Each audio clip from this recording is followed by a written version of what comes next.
नमस्कार साथियों, welcome to crazy GK trick. दोस्तों, आज का वीडियो जैसा कि आप टाइटल से समझ चुके, one of the most important video होने वाला है इस साल का।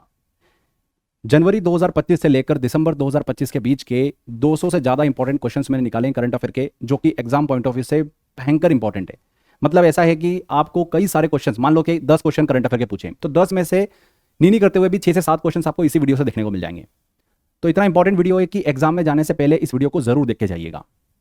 यहाँ पर एक और चीज़ बता दूं आपको मैं कि हम लेक्चर को स्टार्ट करें उससे पहले अभी करंट अफेयर का लेटेस्ट ट्रेंड क्या चल रहा है, कहाँ से क्वेश्चंस पूछ रहा है एग्जामिनर। तो देखो, ध्यान से देखेंगे तो पिछले मैंने अभी 7 से 8 महीने का करंट अफेयर का डेटा लिया है, अलग अलग एग्जाम में जो करंट अफेयर पूछे हैं। तो 1000 करंट अफेयर मैंने निकाले, और वो 1000 करंट अफेयर क्या बोलते हैं इसको देखो थोड़ा सा। यहाँ पर अवार्ड, ऑनर, अपॉइंटमेंट से रिलेटेड बहुत क्वेश्चन पूछे हैं, तकरीबन 250 क्वेश्चन पूछ लिए। मिसलेनियस से काफ़ी क्वेश्चन पूछे, रैंडम टॉपिक पूछ लेते हैं, किसी सिंगर का नाम पूछ लेंगे, कभी कुछ पूछ लेंगे। स्पोर्ट्स से रिलेटेड काफ़ी क्वेश्चन बन जाते हैं। स्कीम रैंकिंग इंडेक्स से रिलेटेड काफ़ी क्वेश्चन, स्कीम से तो पूछ ही रहे हैं अभी। इकोनॉमिक्स डिफेंस से रिलेटेड काफ़ी क्वेश्चंस बन रहे हैं। नेशनल इंटरनेशनल अफेयर से रिलेटेड क्वेश्चंस पूछते हैं। साइंस, टेक्नोलॉजी एंड एनवायरमेंट से रिलेटेड क्वेश्चंस बन रहे हैं। तो इन टॉपिक्स पर आपका अच्छे से फोकस होना चाहिए। इनके लिए मैंने आपको year and topic wise current affair की सीरीज दे रखी है, यूट्यूब पर डली हुई है। प्लेलिस्ट को आप अच्छे से फॉलो कर लीजिएगा। इसके अलावा आप हमारी फ्री वेबसाइट को भी विजिट कर सकते हैं, free.crazyjktrick.com। अगर वेबसाइट पर जाएंगे, सिस्टमेटिक सिक्वेंशली सारे वीडियो आपको मिल जाएंगे। तो इस वेबसाइट को भी जरूर विजिट करेगा। इसका भी लिंक मैंने डिस्क्रिप्शन बॉक्स में दे रखा है। यूट्यूब पे क्या होता है, लेक्चर्स इधर उधर चले जाते हैं, मिलते नहीं हमको। तो यहाँ पर मैंने वेबसाइट पर अरेंज करवा रखे हैं, जिससे कि आप अच्छे से स्टडी कर सकते हैं। बात करते हैं कि इस सेशन में हम 200 करंट अफेयर क्वेश्चंस कवर कर रहे हैं। कितने कर रहे हैं? 200। क्या ये 200 क्वेश्चन हमारा काम कर देंगे? क्या 200 क्वेश्चन देखिए 60 to 70% काम कर देंगे। पर अगर आप अच्छे से करंट अफेयर का पोर्शन कवर करना चाहते हो, तो आपको भी पता है कि हमको 1000 मिनिमम करंट अफेयर तो कवर करना होंगे। कितने? 1000 करंट अफेयर आपको कवर करना ही होगा। और बचे हुए 800 करंट अफेयर, 200 तो मैं करा रहा हूं। 800 करंट अफेयर ऐसे हैं इंपॉर्टेंट है, ये मोस्ट इंपॉर्टेंट हो गए, वो इंपॉर्टेंट करंट अफेयर है। तो उसको कवर करने के लिए क्या करना है, मैंने आपको पीडीएफ दे रखा है। उस पीडीएफ में आपको 200 तो मिलेंगे ही मिलेंगे जो मैं पढ़ा रहा हूं आपको, बचे हुए 800 करंट अफेयर भी मिलेंगे विद डिटेल के साथ में। ये कहां पर मिलेंगे? ये आपको मिलेंगे हमारे करंट अफेयर के ओएसएस पैकेज में। ओएसएस करंट अफेयर का जो पैकेज है, इस पैकेज में 2026 का पैकेज है ये। इसमें आपको इस वीडियो का पीडीएफ प्लस मॉक टेस्ट दिया हुआ है, जहां पर 1000 आपको करंट अफेयर के क्वेश्चंस मिल जाएंगे। बस उनको कर लो and tension free, current affair का टेंशन पूरी तरीके से खत्म हो जाएगा। बहुत अच्छा पैकेज हमने डिजाइन किया आपके लिए, सारा करंट अफेयर का सॉल्यूशन आपको देता है ये। बात करते हैं कि इसको एनरोल कैसे करना है। तो देखो, प्राइसिंग है मात्र इसकी 5 रुपये पर मंथ। आपको कितना पड़ता है? सिर्फ 5 रुपये पर मंथ इसका चार्ज पड़ता है। बहुत ही नॉमिनल रखा हमने, 69 रुपीज़ ईयरली देखिए इसका प्राइस है। कहाँ से एनरोल कर सकते हैं? तो आप crazy GK trick application download करोगे, वहां पर फाउंडेशन कोर्स का ऑप्शन दिखेगा, इसमें आपको ईयरली करंट अफेयर पैकेज मिल जाएगा। और इस वीडियो के डिस्क्रिप्शन बॉक्स और कमेंट बॉक्स में भी लिंक दे रखा है, वहां से भी आप एनरोल कर सकते हैं। तो चलिए अब हम सेशन को स्टार्ट करते हैं और स्क्रीन पर चलते हैं और एक एक करके सारे क्वेश्चंस को सॉल्व करते हैं। पहला क्वेश्चन है, निम्नलिखित में से कौन सा खिलाड़ी और उसका संबंधित खेल सही सुमेलित नहीं है? यहाँ पर देखिए 4 ऑप्शन में सुमित अंतिल भाला फेंक से संबंधित हैं, ये बिल्कुल करेक्ट है। अनिमेश कुजूर स्प्रिंटर हैं, स्प्रिंट से रिलेटेड है, मतलब दौड़ से रिलेटेड है, बिल्कुल सही। सचिन यादव भाला फेंक से संबंधित हैं, ये भी बिल्कुल करेक्ट है। एंड अविनाश सांबले की बात करें तो यहाँ पर गोला फेंक बता रखा है, शॉटपुट बता रखा है, जो कि करेक्ट नहीं है। अविनाश सांबले की बात करें तो 3000 मीटर स्टीपल चेस से रिलेटेड है। उन्होंने एशियन गेम्स 2022 में गोल्ड मेडल जीता था इस इवेंट में, और ऐसा करने वाले पहले भारतीय बने थे। उनके नाम इस इवेंट का नेशनल रिकॉर्ड भी हैं। सुमित अंतिल, अनिमेश कुजूर, सचिन यादव और अविनाश सांबले, ये चारों खिलाड़ी हाल ही के दिनों में अभी काफ़ी सुर्खियों में भी रहे थे, इसीलिए काफ़ी इंपॉर्टेंट है कि क्वेश्चन बन सकता है। अगला इंपॉर्टेंट करंट अफेयर आता है, हाईली गुब्बी ज्वालामुखी वॉल्केनो कहाँ पर स्थित है? तो हाईली गुब्बी ज्वालामुखी की बात करें, वॉल्केनो की बात करें तो इथोपिया में स्थित एक शिल्ड ज्वालामुखी है, यानी इसका लावा पतला होता है और यह चौड़ा फैलता है। ये जो वॉल्केनो है हॉर्न ऑफ अफ्रीका क्षेत्र में आता है, जो दुनिया के सबसे ज्यादा जियोलॉजिकली एक्टिव क्षेत्रों में गिना जाता है। इसी इलाके में अर्टा एले ज्वालामुखी भी है, जो अपनी लगातार सक्रिय लावा झील एक्टिव लावा लेक के लिए पूरी दुनिया में मशहूर है। हाल ही के दिनों में ये ज्वालामुखी काफी सुर्खियों में रही। ध्यान रखिएगा कहां पर स्थित है, इथोपिया में स्थित है हाईली गुब्बी ज्वालामुखी। नेक्स्ट आता है, हाल ही में स्वीकृत राष्ट्रीय दलन मिशन के लिए कितनी राशि आवंटित की गई है? नेशनल दलन मिशन के लिए कितना अमाउंट जो है वो अलोकेट किया गया? तो राष्ट्रीय दलन मिशन को केंद्र सरकार ने फाइनेंशियल ईयर 2025-26 से 2030-31 तक 6 साल की अवधि के लिए मंजूरी दी है। इस मिशन के लिहाज से कुल 11,440 करोड़ का बजट आवंटित किया गया है। इसका मुख्य उद्देश्य क्या है? भारत में पल्सेस मतलब दलहन का उत्पादन बढ़ाना और देश को आत्मनिर्भर बनाना। मिशन के जरिए किसानों को उन्नत बीज, प्रसंस्करण सुविधाएं और सुनिश्चित एमएसपी खरीद से लाभ मिलेगा। ये राशि मिशन को सफलतापूर्वक लागू करने और उत्पादन क्षमता को बढ़ाने के लिए प्रोसेसिंग यूनिट्स, बीज वितरण, इन पर खर्च की जाएगी। यहाँ पर 11,440 करोड़ बिल्कुल करेक्ट होगा। फीफा विश्व कप 2026 में कितनी टीमें भाग लेगी? काफ़ी इंपॉर्टेंट क्वेश्चन है, किसी भी एंगल से इस टॉपिक से क्वेश्चन पूछा जा सकता है। सारी इन्फॉर्मेशन कवर करते हैं। फीफा विश्व कप 2026 में 48 टीम जो है वो पार्टिसिपेट करेगी। कितनी? 48। फीफा वर्ल्ड कप 2026 इतिहास में पहली बार एक्सपैंडेड फॉर्मेट के साथ देखिए आयोजित होगा। पहले तक फीफा वर्ल्ड कप में 32 टीमें हिस्सा लेती थी, लेकिन 2026 से ये संख्या बढ़कर अब कितनी हो गई है? 48 हो गई है। इसीलिए इंपॉर्टेंट है। इसका उद्देश्य है ज़्यादा देशों को मौका देना, फुटबॉल को ट्रूली ग्लोबल गेम बनाना। ये टूर्नामेंट 3 देशों द्वारा जॉइंटली होस्ट किया जाएगा, यूएसए, कनाडा एंड मैक्सिको। ये भी बहुत इंपॉर्टेंट है। ऐसा भी पूछ सकते हैं कि 2026 का फीफा वर्ल्ड कप जो है वो कहाँ पर आयोजित होगा? तो यूएसए, कनाडा एंड मैक्सिको। नए फॉर्मेट में ध्यान रखना है आपको कि 12 ग्रुप्स होंगे, 104 मैच खेले जाएंगे और 32 टीमें जो है नॉकआउट स्टेज में पहुंचेगी। पहले सिर्फ 16 टीमें जाती थी, इस बार 32 टीमें नॉकआउट स्टेज में पहुंचेगी। यहाँ पर फ्रेंड्स 48 टीमें, 48 सी आंसर बिल्कुल करेक्ट है। पुरुष T20 विश्व कप 2026 में कौन सी टीम अपना डेब्यू करेगी? पहली बार कौन सी टीम खेलेगी? तो इटली यहाँ पर देखिए बी आंसर करेक्ट होगा। इटली क्रिकेट टीम ने 2026 मेंस T20 वर्ल्ड कप के लिए पहली बार क्वालिफाई करके इतिहास रच दिया है। ये इटली का पहला आईसीसी वर्ल्ड कप होगा, इसीलिए इसे डेब्यू टीम कहा जा रहा है। इटली ने ये जगह जो है यूरोपियन क्वालिफायर्स के जरिए हासिल करी थी, जहां पर उन्होंने स्कॉटलैंड और जर्सी जैसी महत्वपूर्ण टीमों को पीछे छोड़ दिया था। Mains T20 world cup 2026 India और श्रीलंका में जॉइंटली आयोजित होगा। इसमें कुल 32 टीमें भाग लेगी। फरवरी 2026 में इसका आयोजन होना है, मेंस T20 वर्ल्ड कप। यहाँ पर इटली करेक्ट है। नेक्स्ट आता है क्वेश्चन, बिहार विधानसभा में अनुसूचित जाति SC और अनुसूचित जनजाति ST के लिए कितनी सीटें आरक्षित हैं? तो फ्रेंड्स हाल ही में देखिए अभी हमको बिहार में विधानसभा इलेक्शन देखने को मिले। 2025 में बिहार विधानसभा की कुल 243 सीटों पर इलेक्शन हुए थे। 243 सीटों में बात करें तो 38 सीटें, 38 सीट जो है वो SC के लिए, अनुसूचित जाति के लिए, और 2 सीटें अनुसूचित जनजाति के लिए आरक्षित हैं। कितनी? 2 सीटें। तो 38 एंड 2, यहाँ पर ए आंसर बिल्कुल करेक्ट होगा। ST के लिए आरक्षित 2 सीटें जो है वो कटोरिया और मनिहारी की हैं। लोकसभा में बिहार की 40 सीटों में से 6 सीटें SC के लिए आरक्षित हैं, जबकि ST के लिए कोई भी आरक्षण नहीं है लोकसभा की बात करें तो। ठीक है, विधानसभा और लोकसभा दोनों ध्यान रखना। अभी बिहार के अंदर इलेक्शन हुए हैं, इसीलिए वहां से किसी भी एंगल से क्वेश्चन बन सकता है। हाल ही में नीतीश कुमार ने रिकॉर्ड 10वीं बार मुख्यमंत्री पद की शपथ ली है। राज्य की 243 सीटों में से सबसे ज्यादा बीजेपी ने 89 सीट जीती थी। वहीं सहयोगी दल जो रहा जनता दल यूनाइटेड JDU ने 85 सीटें जीती हैं। तो NDA की वहां पर सरकार बनी है बिहार में और मुख्यमंत्री बने हैं फिर से नीतीश कुमार। रिकॉर्ड 10वीं बार इन्होंने मुख्यमंत्री पद की शपथ ली है। आगे बढ़ते हैं। नेक्स्ट क्वेश्चन आता है, 2025 के विधानसभा चुनाव में जीत के बाद दिल्ली के मुख्यमंत्री के रूप में किसने शपथ ली? हाल ही में अभी दिल्ली CM जो है वो काफी सुर्खियों में भी है, तो क्वेश्चन बन सकता है यहाँ से। फरवरी 2025 के चुनाव में भाजपा की यहाँ पर जीत हुई थी, जिसके बाद रेखा गुप्ता ने दिल्ली की नई मुख्यमंत्री के रूप में शपथ ली है। भाजपा ने 27 साल बाद दिल्ली की सत्ता में वापसी करी, 70 में से 48 सीटें जीती थी। रेखा गुप्ता, ये अभी क्वेश्चन पूछा गया था कि किस सीट से विधायक हैं, तो वो शालीमार बाग से विधायक हैं। रिसेंटली अभी एग्जाम में क्वेश्चन भी पूछा गया था, तो किसी भी एंगल से पूछ सकते हैं क्वेश्चन, इसलिए सारी इन्फॉर्मेशन कवर करते चलना है हमको। कौन सी सीट से विधायक हैं ये? शालीमार बाग से। सुषमा स्वराज, शीला दीक्षित और आतिशी के बाद दिल्ली की चौथी महिला मुख्यमंत्री बनी है रेखा गुप्ता। अभी दिल्ली CM रेखा गुप्ता काफ़ी सुर्खियों में भी है। दिल्ली में जो पॉल्यूशन बढ़ता हुआ दिख रहा है हमको, उसको लेकर भी हमको अक्सर न्यूज़ में देखने को मिलता है, इसीलिए क्वेश्चन यहाँ से बन सकता है। बी आंसर करेक्ट होगा। नेक्स्ट क्वेश्चन लेते हैं। वर्ष 2025 का महाराष्ट्र भूषण पुरस्कार किसे प्रदान किया जाएगा?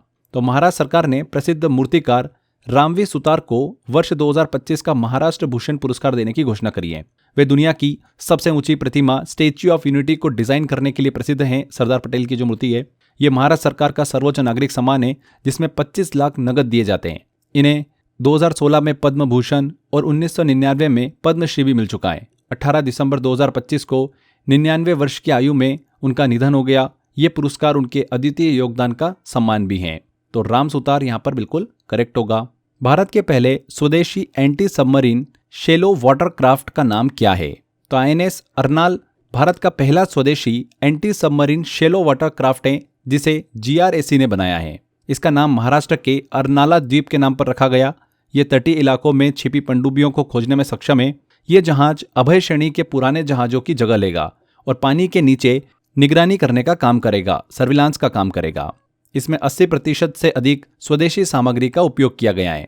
INS Arnala. World urbanisation prospect 2025 के अनुसार दुनिया का सबसे अधिक आबादी वाला शहर कौन सा है? तो संयुक्त राष्ट्र की वर्ल्ड अर्बनाइजेशन प्रोस्पेक्ट 2025 रिपोर्ट के अनुसार इंडोनेशिया का जकार्ता शहर दुनिया का सबसे अधिक आबादी वाला शहर बन गया है। इसने दशकों तक शीर्ष पर रहे टोक्यो को पीछे छोड़ दिया है। जकार्ता की आबादी लगभग 4.19 करोड़ हो गई है। इस सूची में ढाका जो है बांग्लादेश का शहर, वो दूसरे नंबर पर है, टोक्यो तीसरे नंबर पर और नई दिल्ली 3.02 करोड़ के साथ चौथे स्थान पर है। यह रिपोर्ट शहरीकरण के बदलते वैश्विक पैटर्न को दर्शाती है। यहाँ पर जकार्ता बिल्कुल करेक्ट होगा। नवंबर 2025 तक भारत में 29 मौजूदा केंद्रीय श्रम कानूनों को कितने व्यापक श्रम संहिताओं लेबर कोड्स में एकीकृत किया गया था? तो देखिए, पहले भारत में 29 अलग अलग केंद्रीय श्रम कानून थे, जिससे उद्योगों, इंडस्ट्रीज के लिए कंप्लायंस मुश्किल था। वर्कर्स को भी अपने अधिकार समझने में दिक्कत होती थी। इसी समस्या को हल करने के लिए सरकार ने लेबर लॉ रिफॉर्म्स किए। नवंबर 2025 तक इन 29 कानूनों को मिलाकर सिर्फ 4 व्यापक लेबर कोड्स बना दिए गए। ये 4 लेबर कोड्स कौन कौन से हैं? कोड ऑन वेजेस, दूसरा है इंडस्ट्रियल रिलेशंस कोड, तीसरा है code on social security and चौथा है occupational safety, health and working conditions. ये सभी 4 लेबर कोड्स पूरे देश में लागू कर दिए गए हैं। इनका मेन ऑब्जेक्टिव क्या है? लॉज को सिंपल बनाना, वर्कर्स और एम्प्लॉयज दोनों के लिए क्लियरिटी और ईज ऑफ कंप्लायंस करना। तो यहाँ पर बी बिल्कुल करेक्ट आंसर होगा 4। काफी इंपॉर्टेंट क्वेश्चन है, एग्जाम में पूछा जा सकता है। आगे बढ़ते हैं। दिग्गज अभिनेता धर्मेंद्र को किस वर्ष पद्म भूषण से सम्मानित किया गया था? तो दिग्गज अभिनेता धर्मेंद्र जी को भारत सरकार द्वारा वर्ष 2012 में पद्म भूषण से सम्मानित किया गया था। हाल ही में इनका भी निधन हुआ है। पद्म भूषण भारत का तीसरा सर्वोच्च नागरिक सम्मान है। उन्हें यह सम्मान भारतीय सिनेमा में 5 दशकों से अधिक के असाधारण योगदान के लिए दिया गया। धर्मेंद्र जी ने अपनी फिल्म करियर की शुरुआत 1960 में करी थी। वे एक्शन, रोमांस और पारिवारिक फिल्मों के सुपरस्टार माने जाते हैं। इसके अलावा वो 2004 से 2009 तक बीकानेर से भाजपा सांसद भी रहे। 1997 में film fair life time achievement award से सम्मानित किया गया था। इसके अलावा एक और इम्पॉर्टेंट पॉइंट, धर्मेंद्र जी ने फिल्म दिल भी तेरा हम भी तेरे से अपने फिल्म करियर की शुरुआत करी थी। ये भी काफ़ी इंपॉर्टेंट है। पहली फिल्म कौन सी थी उनकी? दिल भी तेरा हम भी तेरे। ओके, यहाँ पर 2012 बिल्कुल करेक्ट होगा, पद्म भूषण से सम्मानित किया गया था। आगे बढ़ते हैं। ग्लोबल टेक्नोलॉजी समिट GTS 2025 का 9वां संस्करण कहाँ पर आयोजित किया गया और इसका विषय क्या है? तो ग्लोबल टेक्नोलॉजी समिट 2025 का आयोजन नई दिल्ली में किया गया। यह इसका 9वां संस्करण रहा। इस वर्ष की थीम क्या थी? संभावना, पॉसिबिलिटीज। ये थीम इमर्जिंग टेक्नोलॉजीज और जियोपॉलिटिक्स के भविष्य पर भी केंद्रित थी। इस सम्मेलन का आयोजन विदेश मंत्रालय और कार्नेगी इंडिया के द्वारा संयुक्त रूप से किया गया। GTS एक ऐसा मंच है जहां पर टेक्नोलॉजी, पॉलिसी, ग्लोबल गवर्नेंस, इन सब पर दुनिया भर के विशेषज्ञ चर्चा करते हैं। कहां पर इसका आयोजन किया गया? न्यू दिल्ली में, और थीम रही पॉसिबिलिटीज।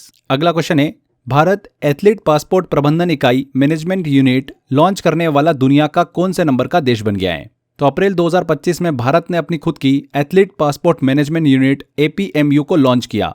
इसके साथ ही भारत दुनिया का 17वां देश बन गया है जिसने APMU शुरू किया है। इसका उद्घाटन केंद्रीय खेल मंत्री डॉक्टर मनसुख मंडाविया ने किया।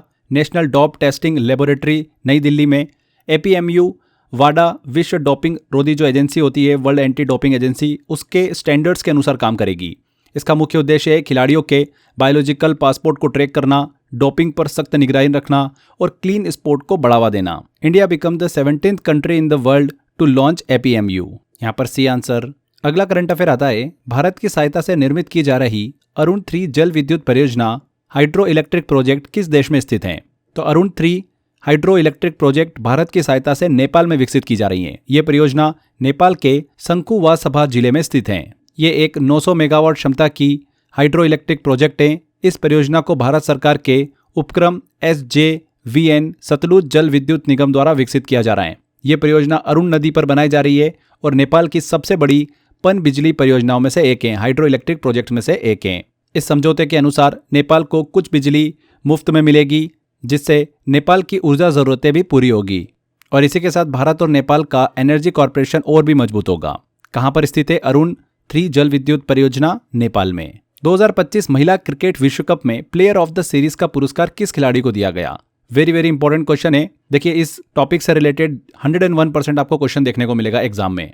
2025 महिला क्रिकेट विश्व कप की बात करें तो भारतीय ऑलराउंडर दीप्ति शर्मा को प्लेयर ऑफ द सीरीज का खिताब मिला है। पूरे टूर्नामेंट में उनका प्रदर्शन बहुत ही जबरदस्त रहा। 22 विकेट लिए, इसके अलावा 215 रन भी बनाए। फाइनल जो मैच हुआ था वो दक्षिण अफ्रीका और भारत का हुआ था और भारत ने दक्षिण अफ्रीका को 52 रन से हराकर 52 रन से हराकर क्रिकेट विश्व कप का खिताब अपने नाम किया है और ये भारत का पहला महिला क्रिकेट विश्व कप खिताब है। फाइनल मैच जो हुआ था वो किस स्टेडियम में खेला गया था? DY Patil stadium, Navi Mumbai. जितनी इन्फॉर्मेशन मैंने आपके साथ में शेयर करी है ना, किसी से भी क्वेश्चन एग्जाम में पूछ सकते हैं। तो यहाँ पर ऐसे मत सोचिएगा कि मैंने जो क्वेश्चन बनाया है वही एग्जाम में देखने को मिलेगा। जो डिटेल में आपको बता रहा हूँ इस डिटेल से ही क्वेश्चन एग्जाम में बनता है। एक और चीज ध्यान रखिएगा, इस टूर्नामेंट की मेजबानी किसने करी थी? भारत ने ही करी थी। प्लेयर ऑफ द सीरीज का खिताब मिला है दीप्ति शर्मा।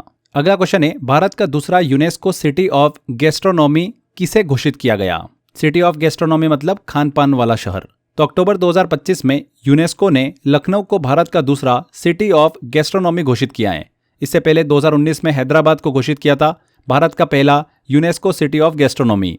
हलीम और बिरयानी के लिए बहुत ज़्यादा प्रसिद्ध है। लखनऊ को यह सम्मान उसकी अवधी खान पान परंपरा के लिए मिला है, जैसे कि टुंडे कबाब, निहारी, अवधी बिरयानी, इनके लिए यह दर्जा यूनेस्को क्रिएटिव सिटीज़ नेटवर्क के तहत दिया गया है। इस मान्यता से लखनऊ का पर्यटन बढ़ेगा, टूरिज्म बढ़ेगा, पारंपरिक खान पान को ग्लोबल रिकॉग्निशन मिलेगा, वैश्विक पहचान मिलेगी। तो लखनऊ यहाँ पर बिल्कुल करेक्ट होगा, भारत का दूसरा UNESCO city of gastronomy. Next है, ग्लोबल जेंडर गैप रिपोर्ट 2025 में भारत का स्थान क्या है? तो विश्व आर्थिक मंच वर्ल्ड इकोनॉमिक फोरम द्वारा जारी ग्लोबल जेंडर गैप रिपोर्ट 2025 में भारत 148 देशों में 131वें स्थान पर आए, 131। ये भारत के लिए गिरावट है क्योंकि 2024 में भारत की रैंक 129 थी। इस रिपोर्ट में आइसलैंड लगातार 16वें वर्ष दुनिया का सबसे अधिक जेंडर इक्वालिटी वाला देश बना है। यह रिपोर्ट 4 अलग अलग क्षेत्रों के आधार पर देशों को रैंकिंग करती है।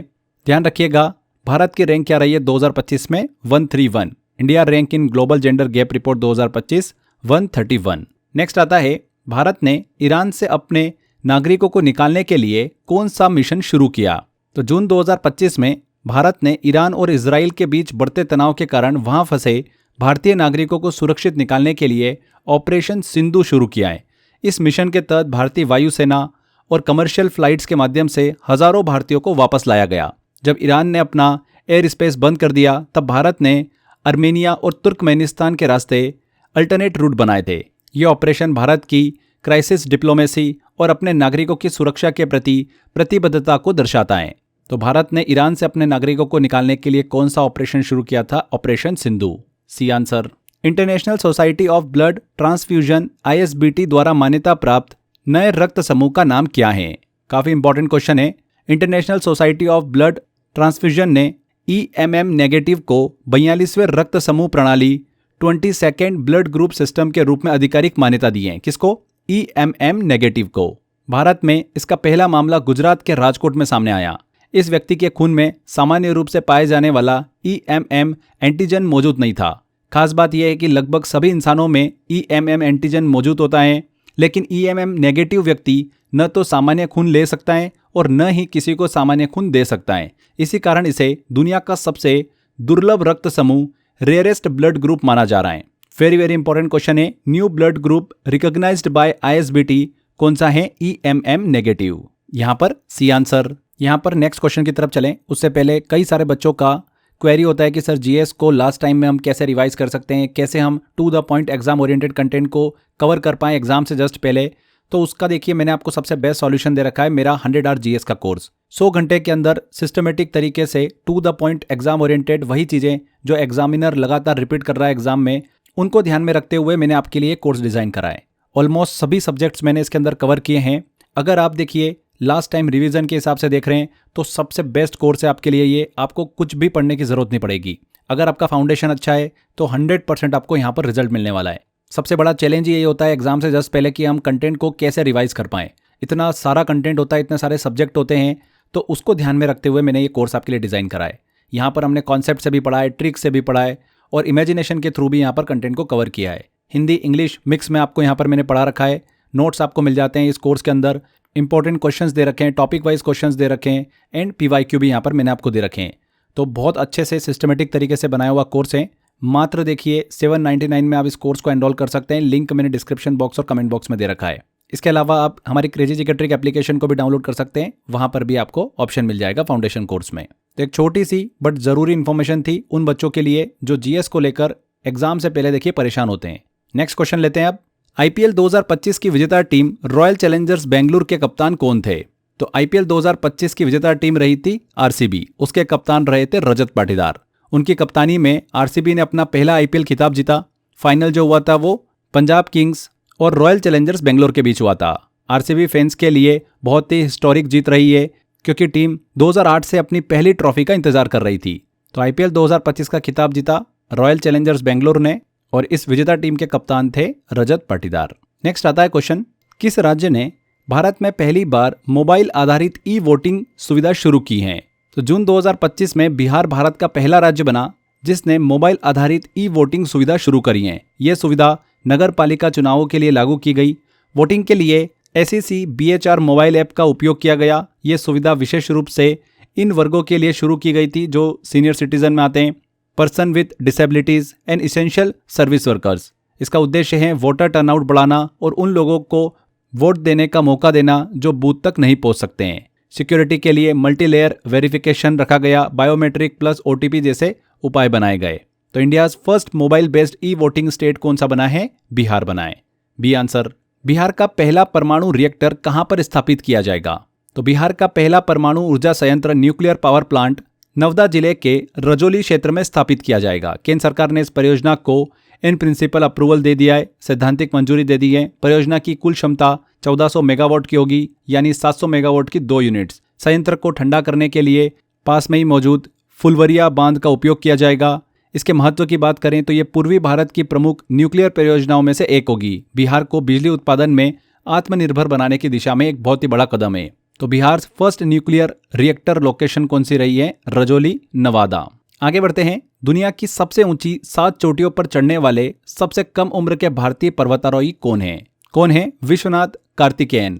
हैदराबाद के विश्वनाथ कार्तिकेयन दुनिया की 7 समिट्स पर चढ़ने वाले सबसे कम उम्र के भारतीय पर्वतारोही बन गए। उन्होंने ये ऐतिहासिक उपलब्धि लगभग 16 वर्ष की उम्र में अंटार्कटिका की माउंट विंसेंट पहाड़ पर चढ़कर पूरी की। 7 समिट्स चैलेंज में शामिल होते हैं एशिया का माउंट एवरेस्ट, अफ्रीका का माउंट किलिमंजारो, उत्तर अमेरिका का डेनाली, दक्षिण अमेरिका का ओकांकागुआ, यूरोप का एल्ब्रूज, ऑस्ट्रेलिया का कोसिउस्को एंड अंटार्कटिका का विंसन। ये 7 समिट्स हैं दुनिया की सबसे ऊंची 7 चोटियां। उन पर चढ़ने वाले सबसे कम उम्र के भारतीय पर्वतारोही कौन बने हैं? विश्वनाथ कार्तिकेयन। C answer. आगे देखिए, 2025 से 2028 के लिए अंतर्राष्ट्रीय प्रशासनिक विज्ञान संस्थान IIAS international institute of administrative sciences का अध्यक्ष किसे चुना गया?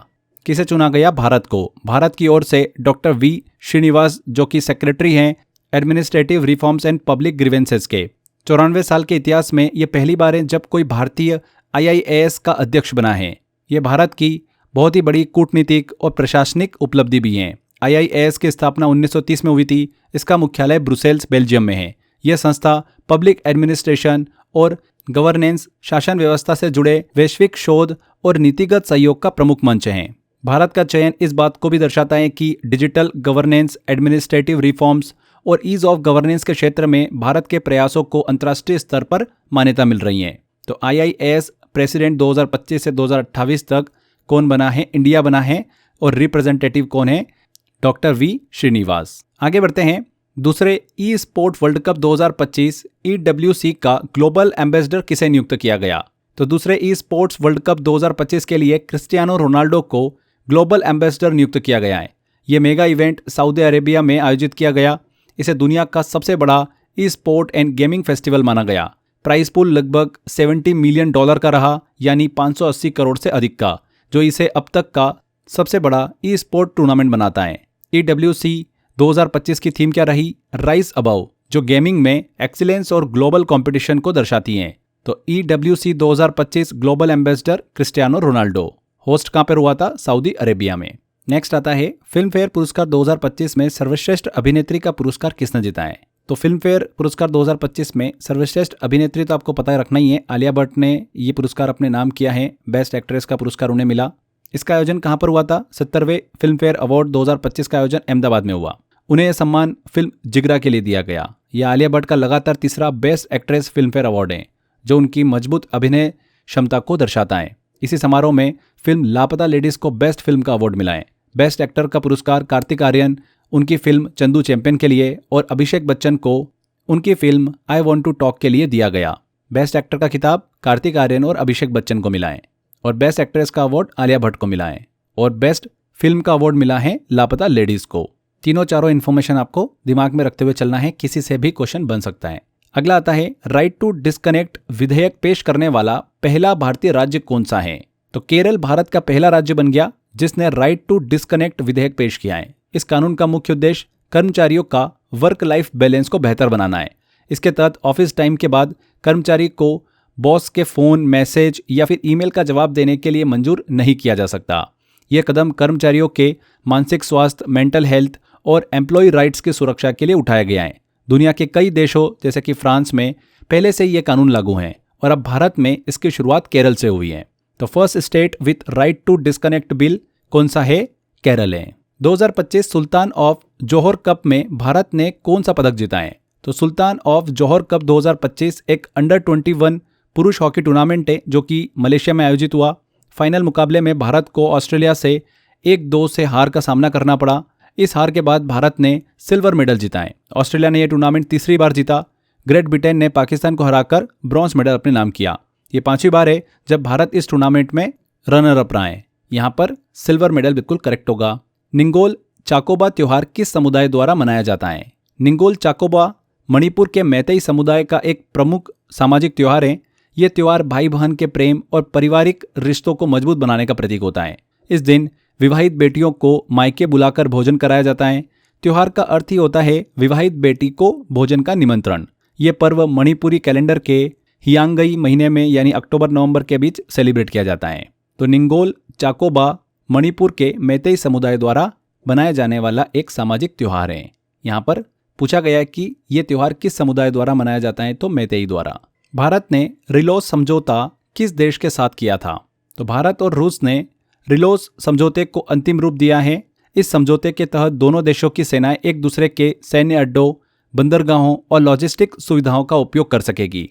इसमें ईंधन भराना, रिफ्यूलिंग या फिर रिपेयर और सप्लाई सपोर्ट शामिल होता है। यह समझौता भारत की स्ट्रेटेजिक मिलिट्री रीच को मजबूत बनाता है। खास बात यह है कि इससे भारत को आर्कटिक रीजन तक बेहतर पहुंच मिलेगी, जहां रूस की मजबूत मौजूदगी भी है। रिलोस का फुल फॉर्म क्या है? Reciprocal exchange of logistic support. तो भारत ने रिलोस समझौता किस देश के साथ किया? रशिया के साथ। C answer. जलवायु नेतृत्व के लिए UNEP champions of the earth 2025 पुरस्कार किस भारतीय को दिया गया था? तो UNEP champions of the earth award की बात करें, यूनाइटेड नेशन का सबसे बड़ा पर्यावरण सम्मान है। 2025 में यह पुरस्कार भारत की वरिष्ठ आईएएस अधिकारी सुप्रिया साहू को दिया गया। उन्हें यह सम्मान तमिलनाडु में किए गए उनके जलवायु और पर्यावरण संरक्षण प्रयासों के लिए मिला है। उन्होंने बहुत ही चर्चित अभियान मिंदुम मजप्पई नाम से चलाया, जो कि प्लास्टिक बैग के उपयोग को खत्म करने से संबंधित था। इसके अलावा उन्होंने नीलगिरी तहर जैसे दुर्लभ वन्य जीवों के संरक्षण में भी अहम भूमिका निभाई है। तो सी आंसर करेक्ट होगा, सुप्रिया साहू। नेक्स्ट आता है पहला फीफा पीस प्राइज इनमें से किसे दिया गया? तो फीफा पीस प्राइज पहली बार 2025 में दिया गया। यह पुरस्कार अमेरिका के राष्ट्रपति डोनाल्ड ट्रंप को मिला है। यह सम्मान 5 दिसंबर 2025 को वॉशिंगटन डीसी में आयोजित FIFA world cup 2026 draw ceremony के दौरान दिया गया। यह पुरस्कार फीफा प्रेसिडेंट जियानी इन्फेंटिनो द्वारा प्रदान किया गया। ट्रंप को यह सम्मान ग्लोबल पीस, यूनिटी और इंटरनेशनल कॉर्पोरेशन को बढ़ावा देने के प्रयासों के लिए दिया गया। ध्यान रखना है, फीफा द्वारा दिया गया पहला पीस प्राइज था, इसीलिए एग्जाम में यह पूछा जा सकता है। यहाँ पर डोनाल्ड ट्रंप बिल्कुल करेक्ट होगा। 2025 फॉर्मूला 1 वर्ल्ड चैंपियनशिप किसने जीती? तो 2025 फॉर्मूला 1 वर्ल्ड चैंपियनशिप ब्रिटेन के लैंडो नॉरिस ने जीती हैं। वे मैक्लेरन टीम के ड्राइवर हैं। ये उनकी पहली वर्ल्ड चैंपियनशिप थी। चैंपियनशिप का फैसला अबू धाबी ग्रैंड प्रिक्स में हुआ। लैंडो नॉरिस ने मैक्स वेस्टेपेन को सिर्फ 2 अंकों से हराया है। ये सीजन बहुत ही कॉम्पिटिटिव रहा। इस जीत के साथ नॉरिस F1 की नई पीढ़ी के स्टार ड्राइवर के रूप में उभरे हैं। लैंडो नॉरिस यहाँ पर करेक्ट होगा। कोपरा जलाशय को रामसर स्थल घोषित किया गया। कोपरा जलाशय किस राज्य में स्थित है? तो कोपरा जलाशय रिजर्वायर रामसर साइट के रूप में घोषित हुआ। ये छत्तीसगढ़ के बिलासपुर जिले में स्थित है। इसके साथ ही छत्तीसगढ़ का ये पहला रामसर स्थल भी बन गया है, इसीलिए काफ़ी इंपॉर्टेंट है कि एग्जाम में पूछे। ये क्षेत्र प्रवासी पक्षियों के लिए बहुत ही महत्वपूर्ण है। यहाँ पर रिवर टर्न, इजिप्शियन वल्चर जैसी दुर्लभ प्रजातियां पाई जाती हैं। भारत में अभी वर्तमान में कितनी रामसर साइट है? 96। देखिए ये आंकड़ा बदलता रहता है, इसलिए हमेशा इसको लेकर अपडेटेड रहिएगा। यहाँ पर नेक्स्ट क्वेश्चन आता है, फिल्म फेयर OTT अवार्ड्स 2025 में बेस्ट सीरीज का पुरस्कार किसने जीता है? तो फिल्म फेयर OTT अवार्ड 2025 में बेस्ट सीरीज का पुरस्कार ब्लैक वारंट ने जीता है। यह वेब सीरीज नेटफ्लिक्स पर स्ट्रीम हुई थी। इसके निर्देशक हैं विक्रमादित्य मोटवाने। उन्होंने बेस्ट डायरेक्टर का अवार्ड भी जीता है। यह सीरीज तिहाड़ जेल के पूर्व लॉ ऑफिसर सुनील गुप्ता की किताब पर आधारित है। कहानी जेल के अंदर की असल दुनिया, कैदियों के जीवन और सिस्टम की सच्चाइयों को दिखाती है।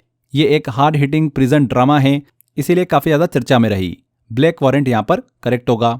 आगे देखिए, दिसंबर 2025 में संसद में पास किए गए शांति बिल का मुख्य उद्देश्य क्या है? तो शांति बिल 2025 का मुख्य उद्देश्य रहा भारत के परमाणु ऊर्जा क्षेत्र न्यूक्लियर पावर सेक्टर में प्राइवेट सेक्टर की भागीदारी को अनुमति देना। इस बिल के तहत 1962 के परमाणु ऊर्जा अधिनियम एटॉमिक एनर्जी एक्ट 1962 में संशोधन किया गया। बहुत ही इंपॉर्टेंट क्वेश्चन है। सरकार का फोकस स्मॉल मॉड्यूलर रिएक्टर्स पर है, जो कि कम लागत वाले, सुरक्षित और तेजी से स्थापित किए जा सकने वाले रिएक्टर्स होते हैं। इस कदम से भारत की न्यूक्लियर इलेक्ट्रिसिटी जनरेशन कैपेसिटी को तेजी से बढ़ाने में मदद मिलेगी और नेट जीरो टारगेट्स की दिशा में भी सहयोग मिलेगा।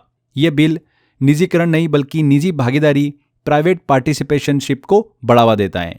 यहाँ पर ए आंसर करेक्ट होगा, परमाणु ऊर्जा क्षेत्र को निजी भागीदारी के लिए खोलना।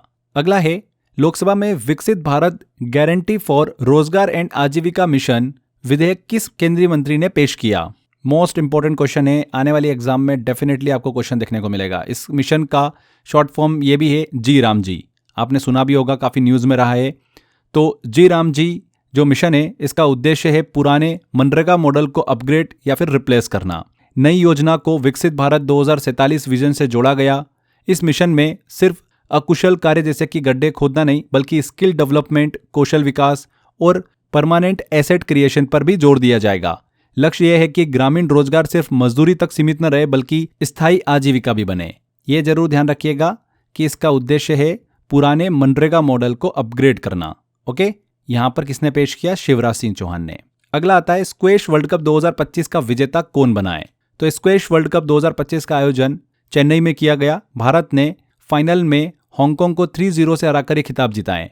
ये भारत का पहला स्क्वैश वर्ल्ड कप खिताब है। ये एक बहुत ही ऐतिहासिक उपलब्धि है। इस जीत में अहम भूमिका निभाई थी जोशना चिनप्पा ने, अभय सिंह और अनंत सिंह ने। अनंत सिंह की एज है मात्र 17 वर्ष। इसके साथ ही भारत स्क्वैश वर्ल्ड कप जीतने वाला पहला एशियाई देश भी बन गया है। इससे पहले खिताब केवल ऑस्ट्रेलिया, इंग्लैंड और इजिप्ट के नाम था। यहाँ पर भारत बिल्कुल करेक्ट होगा।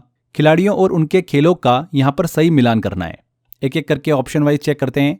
ए ऑप्शन दे रखा ईशा सिंह मुक्केबाजी, तो ये गलत है। Isha Singh ISF world cup 2025 जो चीन में हुआ, महिलाओं की 10 मीटर एयर पिस्टल में गोल्ड मेडल जीता इन्होंने। तो ये शूटिंग से संबंधित है, बॉक्सिंग से नहीं।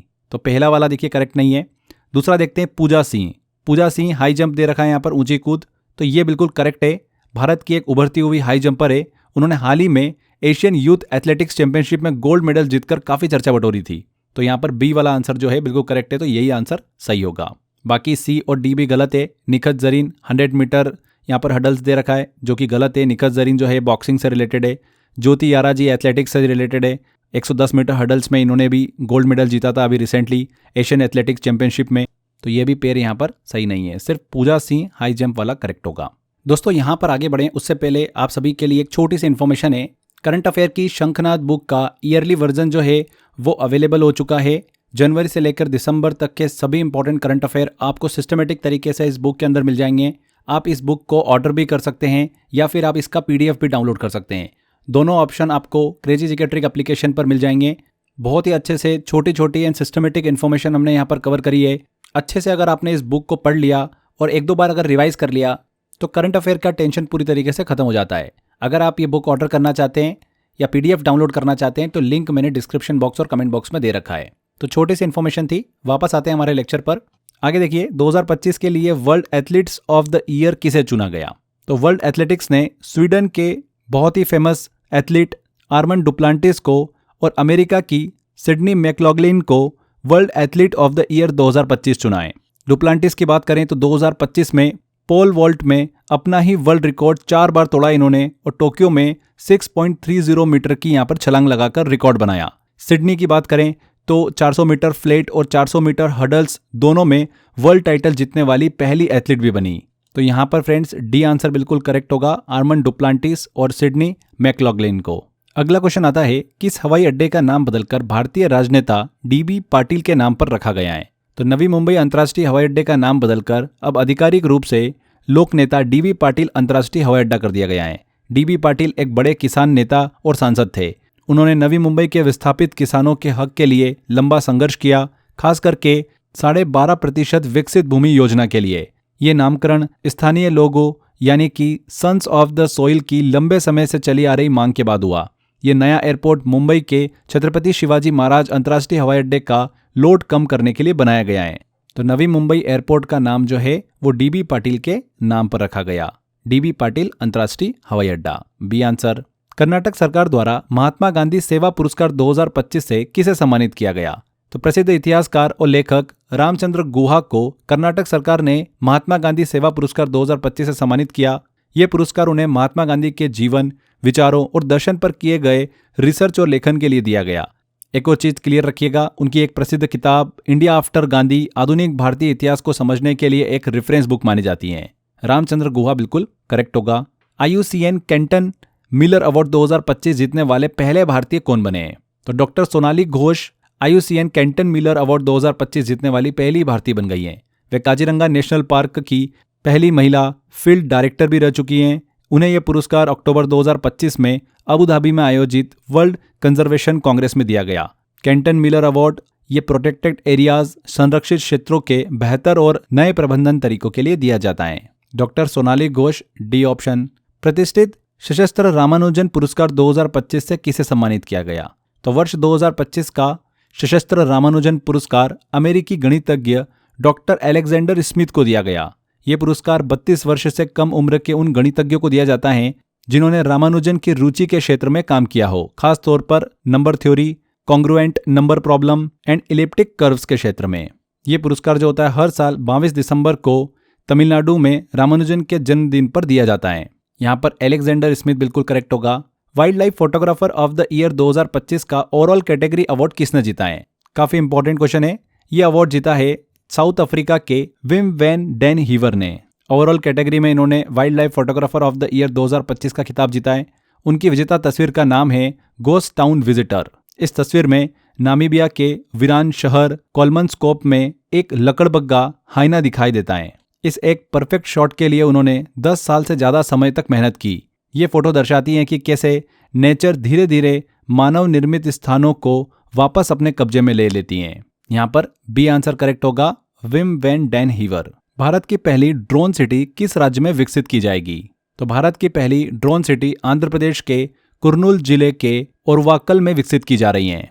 नवंबर 2025 में इसका शिलान्यास किया गया। ये ड्रोन सिटी लगभग 300 एकड़ में फैली होगी, जहां पर drone manufacturing, testing, research and development सब कुछ एक ही जगह पर होगा।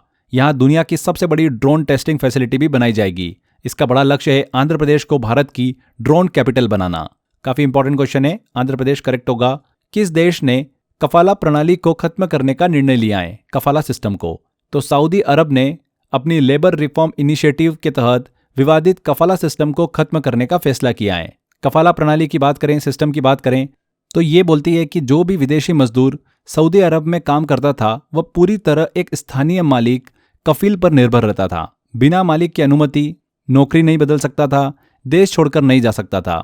इसी वजह से इसे मॉडर्न स्लेवरी, आधुनिक गुलामी कहा जाता था। अब क्या बदलाव हुआ? नए नियमों के बाद मजदूर अपनी नौकरी बदल सकते हैं, देश छोड़ सकते हैं, मालिक की इजाज़त जरूरी नहीं होगी। सरकार ने यह फैसला क्यों लिया? इसका उद्देश्य है कि विदेशी मजदूरों के अधिकारों की रक्षा करना, उन्हें आज़ादी और सम्मान देना और सऊदी अरब के श्रम बाजार को बेहतर बनाना। नेक्स्ट आता है कि किस देश ने आधिकारिक तौर पर दुनिया का पहला कैशलेस नगद मुक्त राष्ट्र बनने का दर्जा प्राप्त किया? तो वो कौन सा है? स्वीडन। स्वीडन को आधिकारिक तौर पर दुनिया का पहला कैशलेस नेशन माना गया है। स्वीडन में स्थिति यह है कि नगद लेन देन लगभग खत्म हो चुके हैं। लोग सबसे ज़्यादा स्विश जैसे मोबाइल पेमेंट ऐप का उपयोग करते हैं।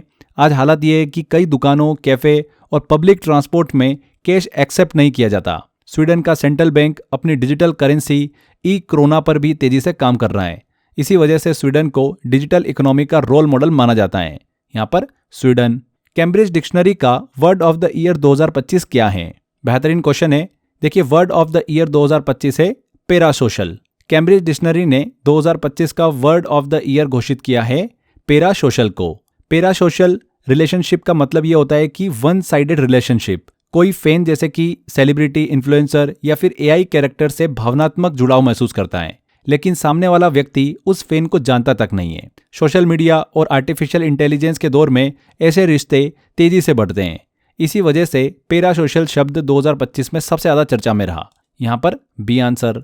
2025 एशियाई युवा खेलों की पदक तालिका में भारत का कौन सा स्थान है? तो एशियाई युवा खेलों का आयोजन ताशकंद, उज्बेकिस्तान में हुआ।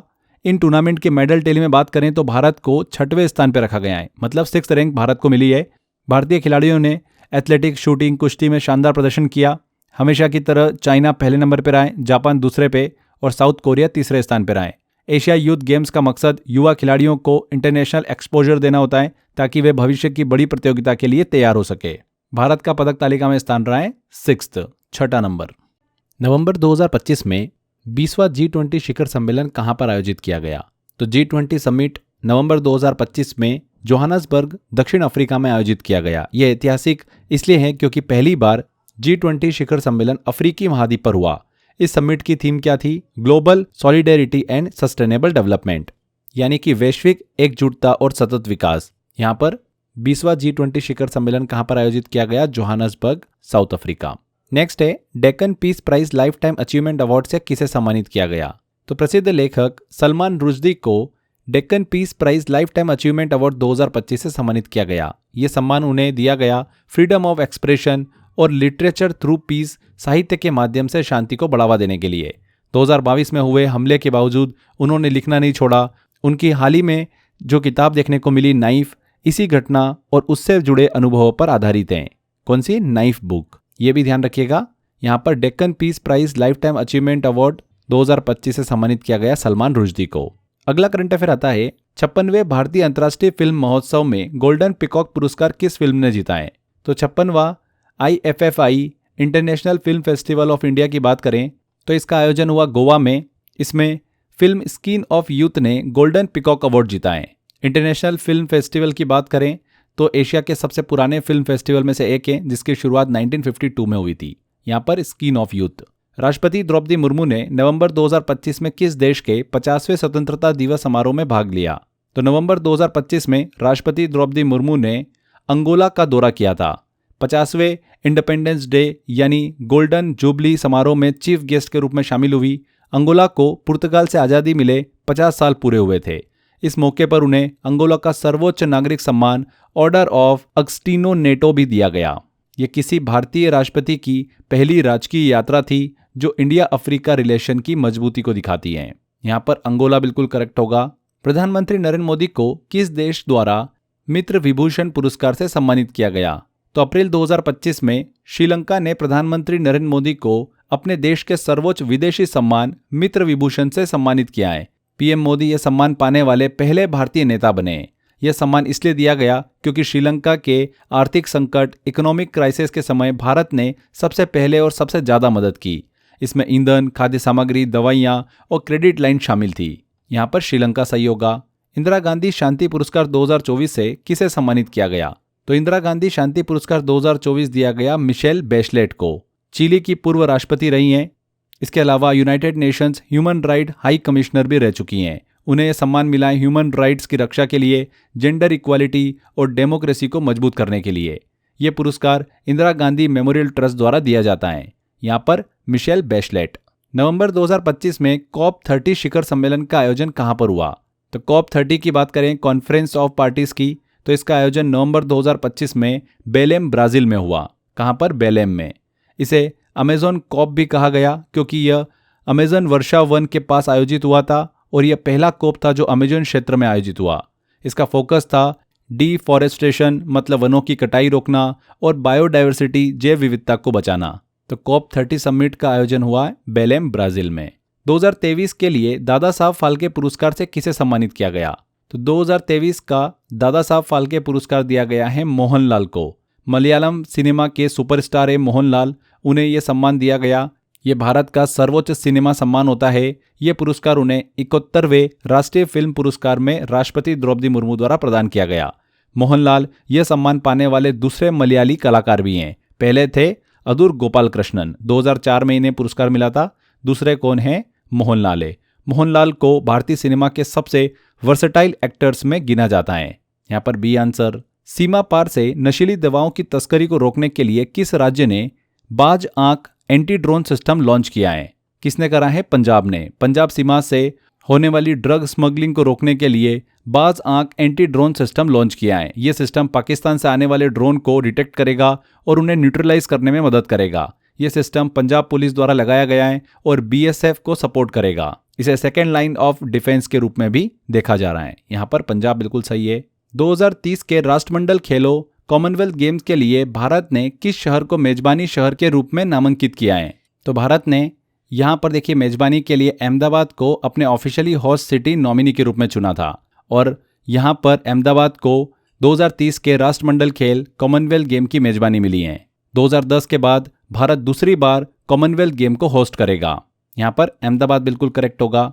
गाई जात्रा उत्सव किस देश में मनाया जाता है? गाई जात्रा गायों का त्योहार जिसे कहा जाता है, नेपाल का एक प्रमुख पारंपरिक उत्सव है। ये त्योहार मुख्य रूप से काठमांडू घाटी में नेवार समुदाय द्वारा मनाया जाता है। इस त्योहार के द्वारा जिन परिवारों में पिछले 1 साल में किसी की भी मृत्यु हुई हो वे गायों की पूजा करते हैं और प्रोसेशन मतलब जुलूस निकालते हैं। गाय को आत्मा को स्वर्ग तक पहुंचाने वाली माना जाता है। ये त्योहार शोक को मतलब दुख को उत्सव में बदलकर जीवन को आगे बढ़ाने का संदेश देता है। यहाँ पर नेपाल बिल्कुल करेक्ट होगा। गाई जात्रा उत्सव नेपाल में सेलिब्रेट होता है। संसद में पारित ऑनलाइन गेमिंग बिल 2025 के तहत किन खेलों पर प्रतिबंध लगाया गया है? ऑनलाइन गेमिंग बिल 2025 दिसंबर 2025 में संसद से पास किया गया। इस कानून के तहत बैन लगाया गया है harmful online real money games पर, यानी जुआ सट्टेबाजी वाले गेम्स पूरी तरीके से बैन कर दिए गए। स्किल बेस्ड गेम जैसे कि ई स्पोर्ट्स को अनुमति है। चांस बेस्ड गेम जो रहे उन पर रोक लग चुकी है। इसका उद्देश्य है युवाओं को फाइनेंशियल लॉस से बचाना और गेमिंग एडिक्शन को रोकना। यहाँ पर सी आंसर, हानिकारक ऑनलाइन रियल मनी गेम्स पर प्रतिबंध लगाया गया। भारत की पहली रॉकेट 3D प्रिंटिंग सुविधा किस संगठन द्वारा शुरू की गई? भारत की पहली rocket 3D printing facility Agnikul Cosmos ने शुरू करी है। ये चेन्नई स्थित एक स्पेस स्टार्टअप है। IIT मद्रास रिसर्च पार्क में स्थित है। यहाँ पर एग्निलेट इंजन दुनिया का पहला single piece 3D printed rocket engine है। इसमें वेल्डिंग नहीं होती है। इस तकनीक से इंजन बनाने का समय महीनों से घटकर 3-4 दिन रह गया है। ध्यान रखिएगा, भारत की पहली रॉकेट 3D प्रिंटिंग सुविधा किस संगठन द्वारा शुरू की गई? अग्निकुल कॉस्मोस के द्वारा। बेराबी सेरांग रेल लाइन किस राज्य में स्थित है? तो प्रधानमंत्री नरेंद्र मोदी ने 8,070 करोड़ की लागत से बनी बेराबी सेरांग रेल लाइन का उद्घाटन मिजोरम में किया। इस लाइन की लंबाई 51.38 किलोमीटर है। इससे आइजोल पहली बार इंडियन रेलवे नेटवर्क से जुड़ा है। ये पूर्वोत्तर भारत की चौथी राजधानी है जो रेलवे मैप पर आई है। इससे पहले गुवाहाटी, अगरतला और ईटानगर आ चुकी है।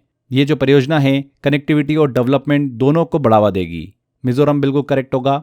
ग्लोबल AI सिटी इंडेक्स 2025 में भारत का कौन सा शहर शीर्ष पर है? कौन सा शहर? बेंगलुरु।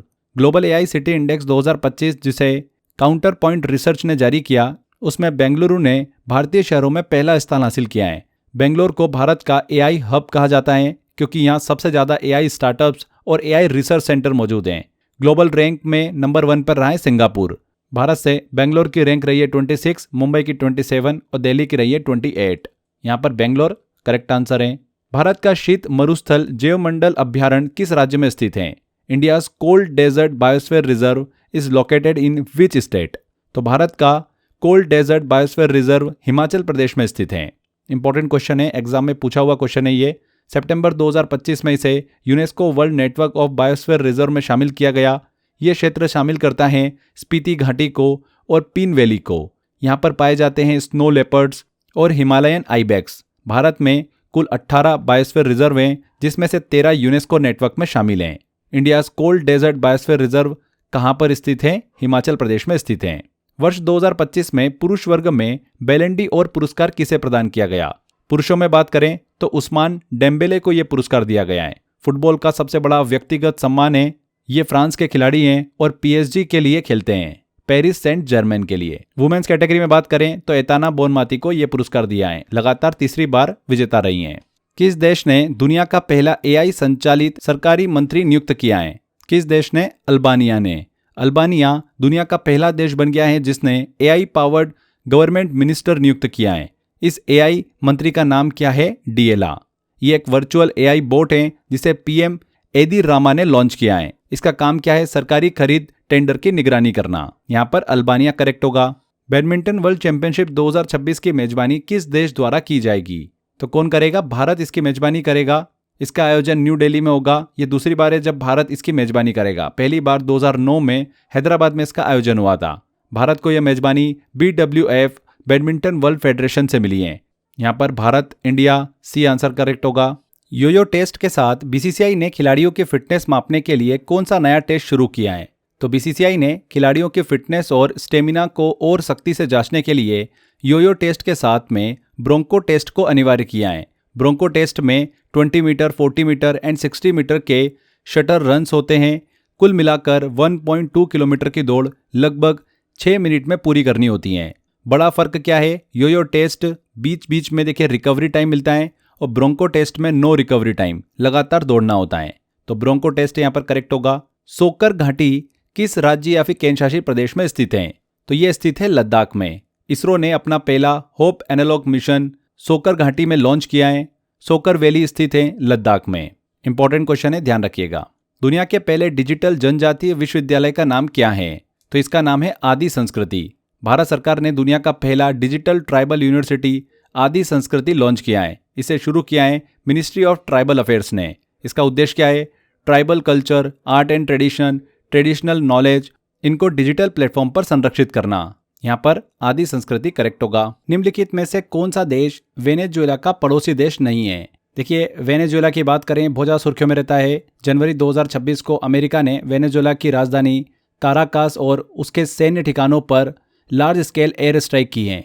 इस ऑपरेशन के बाद वेनेजुएला के राष्ट्रपति निकोलस मादुरो की गिरफ्तारी और उन्हें देश से बाहर ले जाने की खबरें काफ़ी चर्चा में रही, जिससे दक्षिण अमेरिका में भू राजनीतिक जियोपॉलिटिकल तनाव जो है वो चरम पर हैं। तो इसीलिए इसके पड़ोसी देश एग्जाम में पूछे जाते हैं। अगर हम यहाँ पर बात करें इसकी सीमा की, तो वेनेजुएला दक्षिण अमेरिका के उत्तरी छोर पर हैं। इसके पश्चिम में कोलंबिया, दक्षिण में ब्राज़ील और पूर्व में गुयाना स्थित हैं।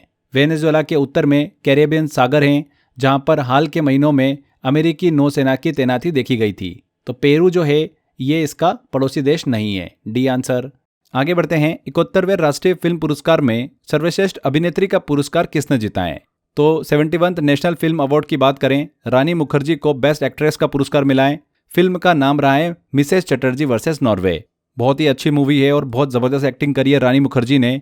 इस फिल्म की बात करें तो एक माँ जो अपने बच्चे की कस्टडी के लिए फॉरेन गवर्नमेंट से लड़ती हैं, तो बेस्ट एक्ट्रेस का अवार्ड मिला है रानी मुखर्जी को। बेस्ट एक्टर की बात करें तो जवान मूवी के लिए शाहरुख खान और 12th फेल के लिए विक्रांत मैसी को यह अवार्ड मिला है।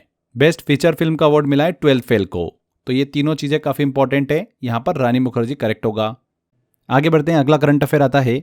नवीनतम विश्व बैंक रिपोर्ट के अनुसार सबसे समान देशों में भारत का स्थान क्या है? तो वर्ल्ड बैंक की report poverty, prosperity and planet 2024 के अनुसार भारत दुनिया के मोस्ट इक्वल कंट्रीज में चौथे स्थान पर है। भारत में इनकम इनइक्वालिटी यानी अमीर गरीब का अंतर ब्राज़ील और दक्षिण अफ्रीका जैसे देशों से कम है।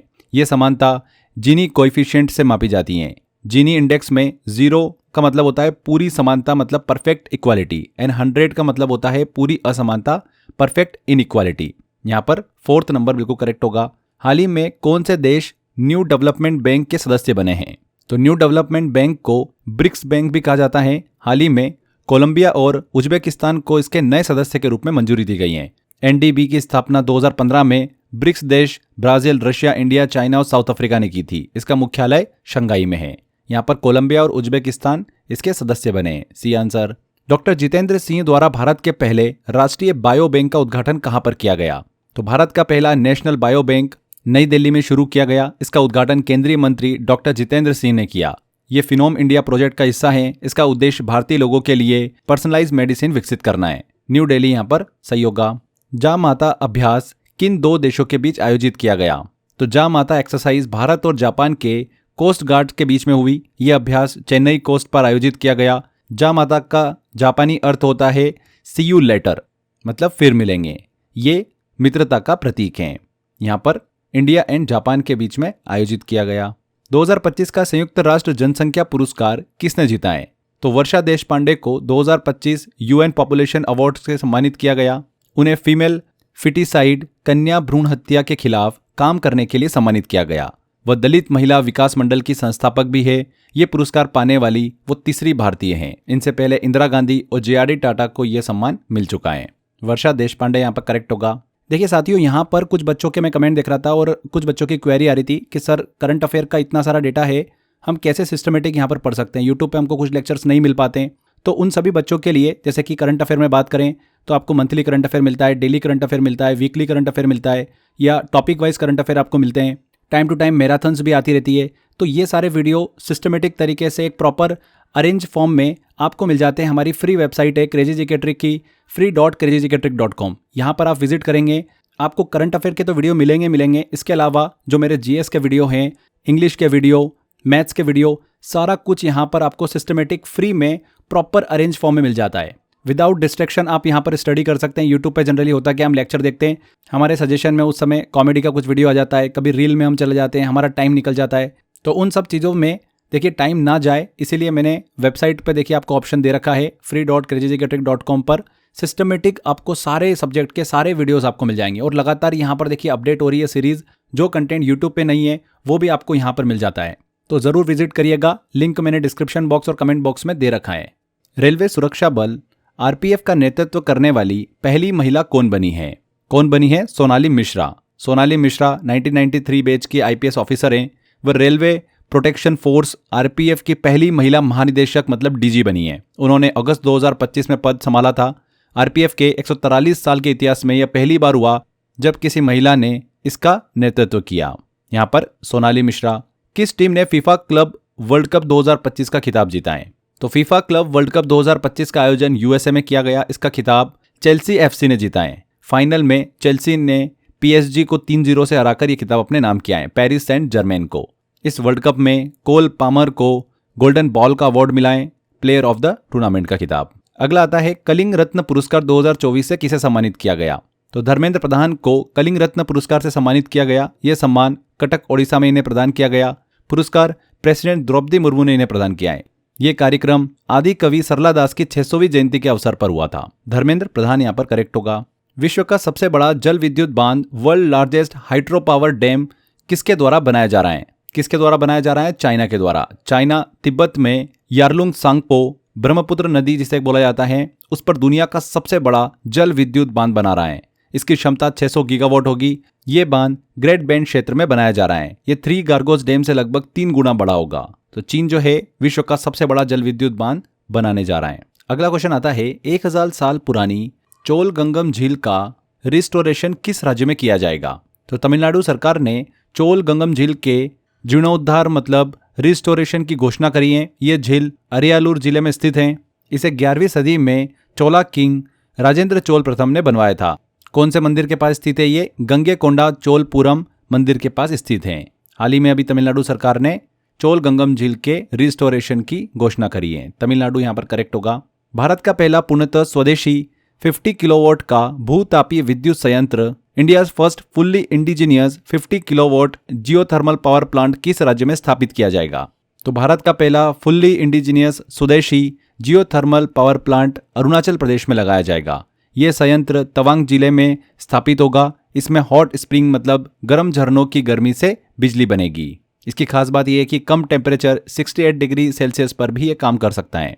C answer. सीवेज से जल प्रदूषण की उपस्थिति किसके द्वारा संकेतिक होती है? फ्रेंड्स, हाल ही के दिनों में इंदौर देखिए मध्य प्रदेश का एक ऐसा शहर है जो स्वच्छता के लिए जाना जाता है। वहाँ पर कुछ इलाकों में प्रदूषित पानी पीने से कई लोग जो है बीमार हुए और कई लोगों की जान भी गई। नगर निगम की जांच में पाया गया कि पीने के पानी की पाइपलाइन में सीवेज का पानी मिल गया था। लैब टेस्टिंग के दौरान पानी में ई कोलाई बैक्टीरिया की भारी मात्रा पाई गई जो सीधे तौर पर मलमूत्र का मिलने का संकेत देती हैं। ई कोलाई मुख्य रूप से इंसानों और जानवरों की आंतों में पाया जाता है। अगर किसी पानी के सैंपल में ई कोलाई मिलता है तो यह सीधा संकेत है कि उस पानी में सीवेज मिला हुआ है।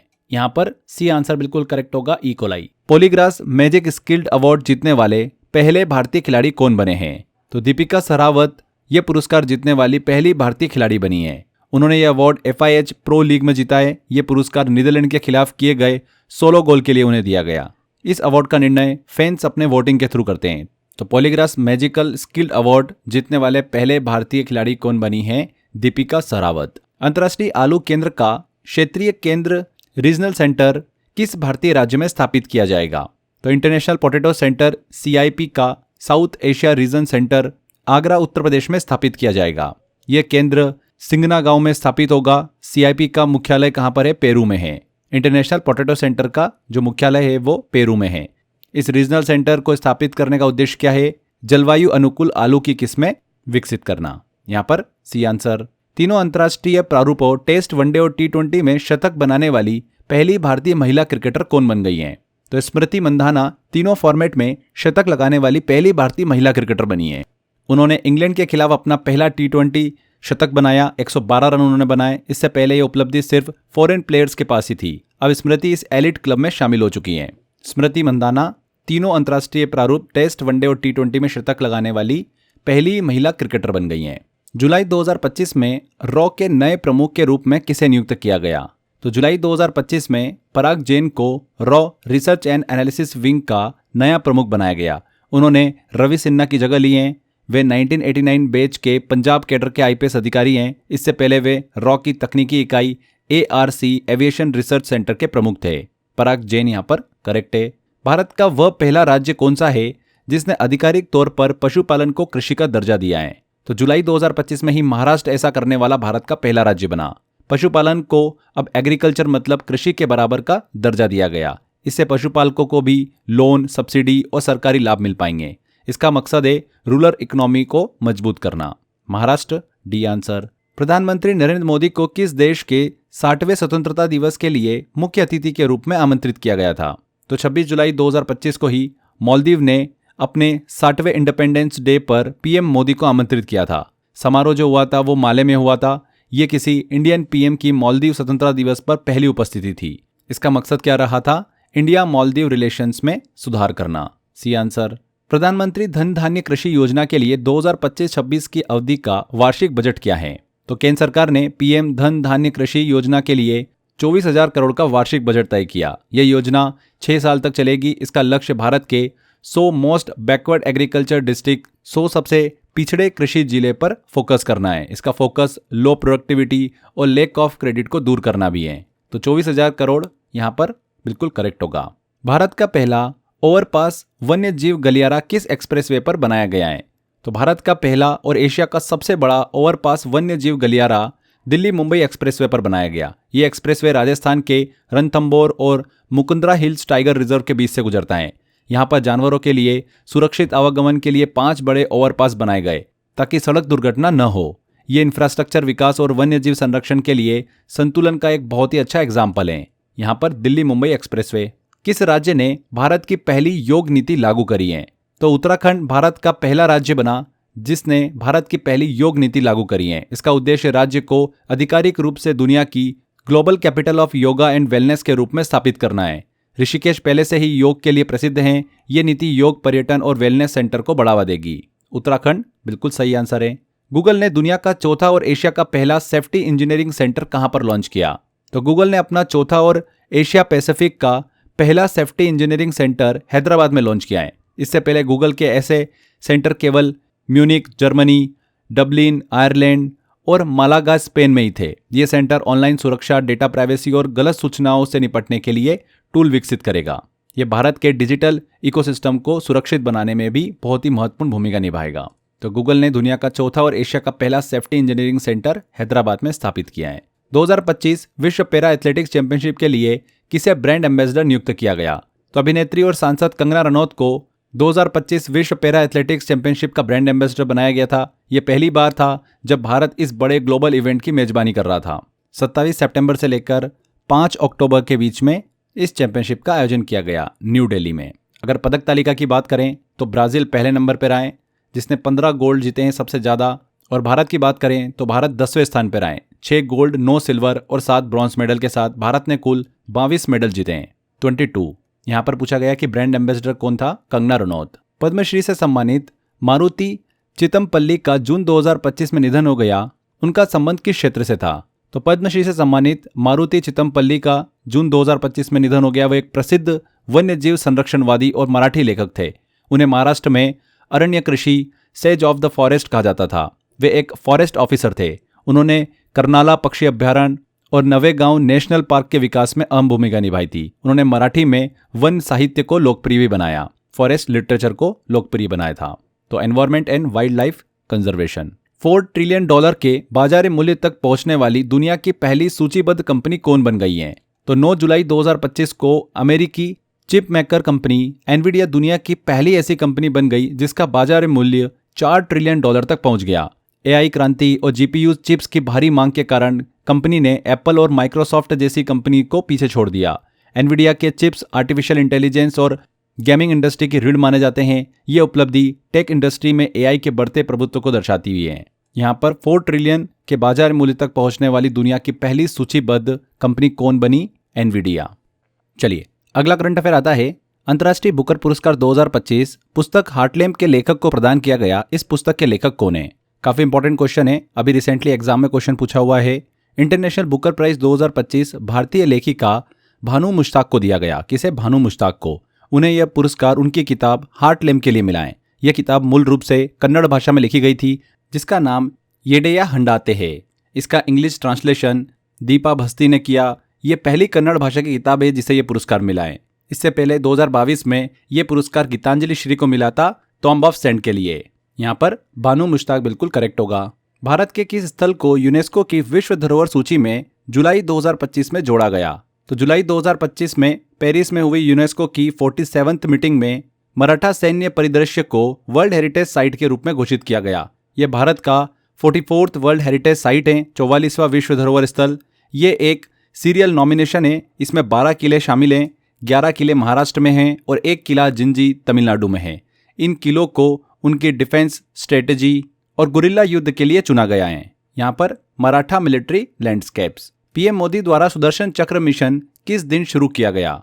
तो पीएम नरेंद्र मोदी ने 79वें इंडिपेंडेंस डे यानी 15 अगस्त 2025 को लाल किले से सुदर्शन चक्र मिशन की घोषणा करी थी। इसका लक्ष्य 2035 तक भारत के लिए एक स्वदेशी इंडिजिनियस और एआई आधारित हवाई रक्षा कवच एयर डिफेंस शील्ड बनाना है। ये मिशन इजराइल के आयरन डोम सिस्टम की तर्ज पर तैयार किया जा रहा है। तो 15 अगस्त 2025 को शुरू किया। 2025 का रेमन मैग्सेसे पुरस्कार किसने जीता? तो रेमन मैग्सेसे अवार्ड 2025 भारतीय एनजीओ एजुकेट गर्ल्स को दिया गया। ये पुरस्कार एशिया का नोबेल प्राइज कहलाता है। ये पहली बार है जब किसी इंडियन ऑर्गेनाइजेशन को यह सम्मान मिला है। एजुकेट गर्ल का काम है लड़कियों को शिक्षा देना और स्कूल ड्रॉप आउट को कम करना। Educate girl B answer. उपराष्ट्रपति बनने से पहले सीपी राधाकृष्णन किस राज्य के राज्यपाल थे? तो सितंबर 2025 में सीपी राधाकृष्णन भारत के 15वें वाइस प्रेसिडेंट बने हैं। इससे पहले वे गवर्नर ऑफ महाराष्ट्र थे। महाराष्ट्र के गवर्नर थे, राज्यपाल थे। उन्होंने 31 जुलाई 2024 से उपराष्ट्रपति बनने तक ये पद जो है संभाल रखा था। जगदीप धनखड़ का स्थान लिया है सीपी राधाकृष्णन ने। ये जरूर ध्यान रखिएगा कि भारत के 15वें वाइस प्रेसिडेंट, यहाँ पर महाराष्ट्र के राज्यपाल रहे। जीएसटी 2.0 सुधार किस तारीख से लागू किए गए थे? तो जीएसटी 2.0 सुधार 56वीं जीएसटी काउंसिल मीटिंग के बाद 22 सितंबर 2025 से पूरे देश में लागू किए गए। इसमें सबसे बड़ा बदलाव था पुराने 4 स्लैब सिस्टम को खत्म करना और नया 3 स्लैब सिस्टम लागू करना।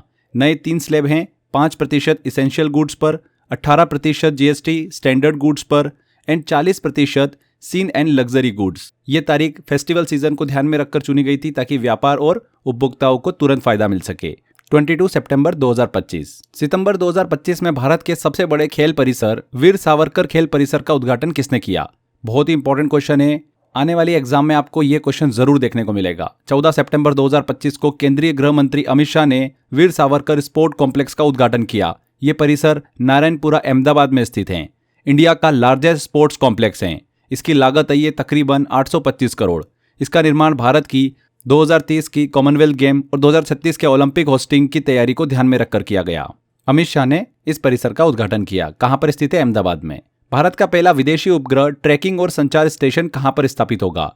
तो भारत अपना पहला overseas satellite trekking and communication station Mauritius में स्थापित कर रहा है। यह स्टेशन अगालेगा द्वीप पर बनाया जा रहा है, ये भारत द्वारा मॉरिशस में विकसित किए जा रहे स्ट्रेटेजिक इंफ्रास्ट्रक्चर का हिस्सा हैं। इसका उद्देश्य क्या है? हिंद महासागर क्षेत्र में भारत की सर्विलांस मतलब निगरानी और कम्युनिकेशन कैपेबिलिटी को मजबूत करना। मॉरिशस, यहाँ पर बिल्कुल बी आंसर सही होगा। नागोर्नो काराबाग क्षेत्र को लेकर किन दो देशों के बीच ऐतिहासिक शांति समझौता हुआ?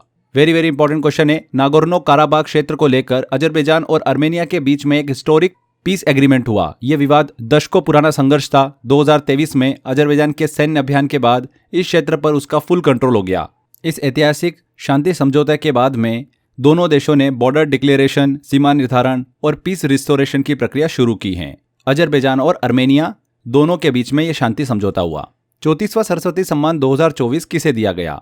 तो 34th सरस्वती सम्मान की बात करें तो महामहोपाध्याय साधु भद्रेश दास को यह सम्मान दिया गया। उन्हें यह सम्मान उनके संस्कृत ग्रंथ अक्षरस्य परम एक आध्यात्मिक यात्रा के लिए दिया गया। यह पुरस्कार के बिरला फाउंडेशन द्वारा दिया जाता है। यह भारत के टॉप लिटरेचर अवार्ड्स में से एक हैं। यह सम्मान 8th शेड्यूल में जो लैंग्वेजेस हैं उनमें पिछले 10 वर्षों में प्रकाशित उत्कृष्ट कृति को दिया जाता है। यहाँ पर सी आंसर महामहोपाध्याय साधु भद्रेश दास। भारत की वन एयरपोर्ट वन प्रोडक्ट पहल कहां पर लॉन्च की गई? तो वन एयरपोर्ट वन प्रोडक्ट पहल मिनिस्ट्री ऑफ सिविल एविएशन ने 2025 में शुरू की। इसकी शुरुआत तूतीकोरिन एयरपोर्ट तमिलनाडु से की गई। जुलाई 2025 में पीएम नरेंद्र मोदी ने इस एयरपोर्ट के न्यू टर्मिनल का उद्घाटन किया और इस योजना को भी लॉन्च किया। इस पहल का मुख्य उद्देश्य है स्थानीय कारीगरों, स्थानीय उत्पादों, लोकल प्रोडक्ट्स को एयरपोर्ट्स के माध्यम से ग्लोबल मार्केट तक पहुंचाना। कहां से लॉन्च किया गया? India's one airport one product initiative, Tuticorin airport Tamil Nadu. भारतीय खिलाड़ी दिव्या देशमुख किस खेल से जुड़ी हुई हैं? तो दिव्या देशमुख एक भारतीय चेस प्लेयर हैं, शतरंज खिलाड़ी हैं। उन्होंने FIDE women chess world cup 2025 जीतकर इतिहास रच दिया। वह यह खिताब जीतने वाली पहली भारतीय महिला खिलाड़ी बनी है। इस जीत के साथ ही वह भारत की 88वें ग्रैंड मास्टर भी बनी है और इंडिया की चौथी महिला GM बन गई है, मतलब ग्रैंड मास्टर। उनकी इस उपलब्धि ने भारतीय शतरंज को वर्ल्ड स्टेज पर और भी मजबूत किया है। तो चेस शतरंज से संबंधित हैं। बतुकम्मा त्योहार मुख्य रूप से भारत के किन राज्यों में मनाया जाता है? तो बतुकम्मा एक प्रसिद्ध फ्लावर फेस्टिवल है। यह मुख्य रूप से तेलंगाना और आंध्र प्रदेश में सेलिब्रेट होता है। बतुकम्मा शब्द का अर्थ होता है माँ देवी जीवित रहे, मदर गॉडेस कम अलाइव। यह त्योहार 9 दिनों तक चलता है। इसमें महागौरी गॉडेस पार्वती जी की पूजा होती है, फूलों से पूजा की जाती है। तेलंगाना सरकार ने इसे रियो कार्निवल ब्राजील की तर्ज पर भव्य रूप से मनाने का निर्णय लिया। तो बतुकम्मा त्योहार मुख्य रूप से भारत के किन राज्यों में मनाया जाता है? तेलंगाना और Andhra Pradesh. Football tournament Durand cup के 134वें संस्करण का खिताब किसने जीता? तो यह खिताब जीता है नॉर्थ ईस्ट यूनाइटेड FC ने। ये उनकी लगातार दूसरी जीत है। फाइनल में उन्होंने डायमंड हार्बर FC को 6-1 से हराया है। टीम के स्टार खिलाड़ी की बात करें तो अलादीन अजाराई बहुत ही ज्यादा देखिए चर्चा में रहे, जिन्होंने गोल्डन बॉल और गोल्डन बूट दोनों पुरस्कार जीते। डुरंट कप एशिया का सबसे पुराना और वर्ल्ड का तीसरा सबसे पुराना फुटबॉल टूर्नामेंट है। नॉर्थ ईस्ट यूनाइटेड। भारत का पहला ड्रोन आधारित कृत्रिम वर्षा का प्रयोग किस राज्य में किया गया? तो भारत का पहला ड्रोन बेस्ड आर्टिफिशियल रेन प्रयोग राजस्थान में किया गया। यह प्रयोग जयपुर के रामगढ़ बांध में हुआ। इसमें पहली बार क्लाउड सीडिंग के लिए एरोप्लेन विमान की जगह पर ड्रोन का प्रयोग किया गया। ड्रोन टेक्निक जो है ये कम खर्चीली होती है और ज्यादा सटीक मानी जाती है। राजस्थान यहाँ पर करेक्ट होगा। G7 शिखर सम्मेलन 2025 का आयोजन किस देश में किया गया? तो 51वें G7 समिट की बात करें तो जून 2025 में इसका आयोजन कनाडा में किया गया, कनाडा के अनान्स्किस अल्बर्टा में। G7 ग्रुप ऑफ 7 दुनिया की 7 सबसे बड़ी एडवांस इकोनॉमीज हैं। USA, UK, Canada, France, Germany, Italy और जापान इसमें शामिल हैं। ये देश मिलकर दुनिया की लगभग 40% GDP और करीब 10% पॉपुलेशन का प्रतिनिधित्व करते हैं। इसमें यूरोपीय संघ गैर गणनीय सदस्य नॉन काउंटेड मेंबर के रूप में शामिल होता है। तो G7 शिखर सम्मेलन 2025 का आयोजन किस देश में किया गया? कनाडा में। पहले खेलो इंडिया वाटर गेम्स 2025 के मेडल टैली में किसने शीर्ष स्थान प्राप्त किया? तो पहले खेलो इंडिया वाटर गेम्स 2025 का आयोजन डल लेक श्रीनगर में किया गया। मेडल टैली में मध्य प्रदेश पहले स्थान पर आए, टॉप पोजीशन पर आए। मध्य प्रदेश को कुल 18 पदक हासिल हुए, जिसमें से 10 गोल्ड मेडल हैं। सेकंड नंबर पर ओडिशा रहे 4 गोल्ड के साथ और तीसरे नंबर पर केरल रहे 3 गोल्ड के साथ। यहाँ पर मध्य प्रदेश करेक्ट होगा। 2026 से 29 के लिए BWF एथलीट्स कमीशन का चेयरपर्सन किस भारतीय खिलाड़ी को नियुक्त किया गया? किसे नियुक्त किया गया? PV सिंधु को। 2026 से 2029 तक के कार्यकाल के लिए BWF एथलीट आयोग का अध्यक्ष बनाया गया। BWF एथलीट कमीशन की बात करें, यह बैडमिंटन वर्ल्ड फेडरेशन की एक सलाहकार संस्था है जो खिलाड़ियों की समस्या और सुझावों को बोर्ड तक पहुंचाती हैं। इसमें कुल 6 सदस्य होते हैं। PV सिंधु यहाँ पर करेक्ट है। भारत ने पेरिस समझौते के तहत नेशनल डेजिग्नेटेड अथॉरिटी एनडीए बनाई है, इसका मुख्य उद्देश्य क्या है? तो भारत सरकार ने पेरिस एग्रीमेंट के आर्टिकल 6 को लागू करने के लिए एनडीए नेशनल डेजिग्नेटेड अथॉरिटी बनाई है। एनडीए का मुख्य काम क्या है? कार्बन बाजार को रेगुलेट करना, कार्बन क्रेडिट्स की ट्रेडिंग को मैनेज करना। ये संस्था तय करेगी कौन से प्रोजेक्ट्स कार्बन क्रेडिट बेचने के योग्य हैं और उन्हें इंटरनेशनल मार्केट में कैसे बेचा जाएगा। इससे भारत की क्लाइमेट कमिटमेंट को मजबूत किया जाएगा। तो एनडीए का मेन ऑब्जेक्टिव क्या है? To manage carbon emission trading. Bharat की पहली ई कॉमर्स कंपनी कौन सी बनी है जिसने प्रत्यक्ष ऋण सुविधा डायरेक्ट लैंडिंग शुरू की है?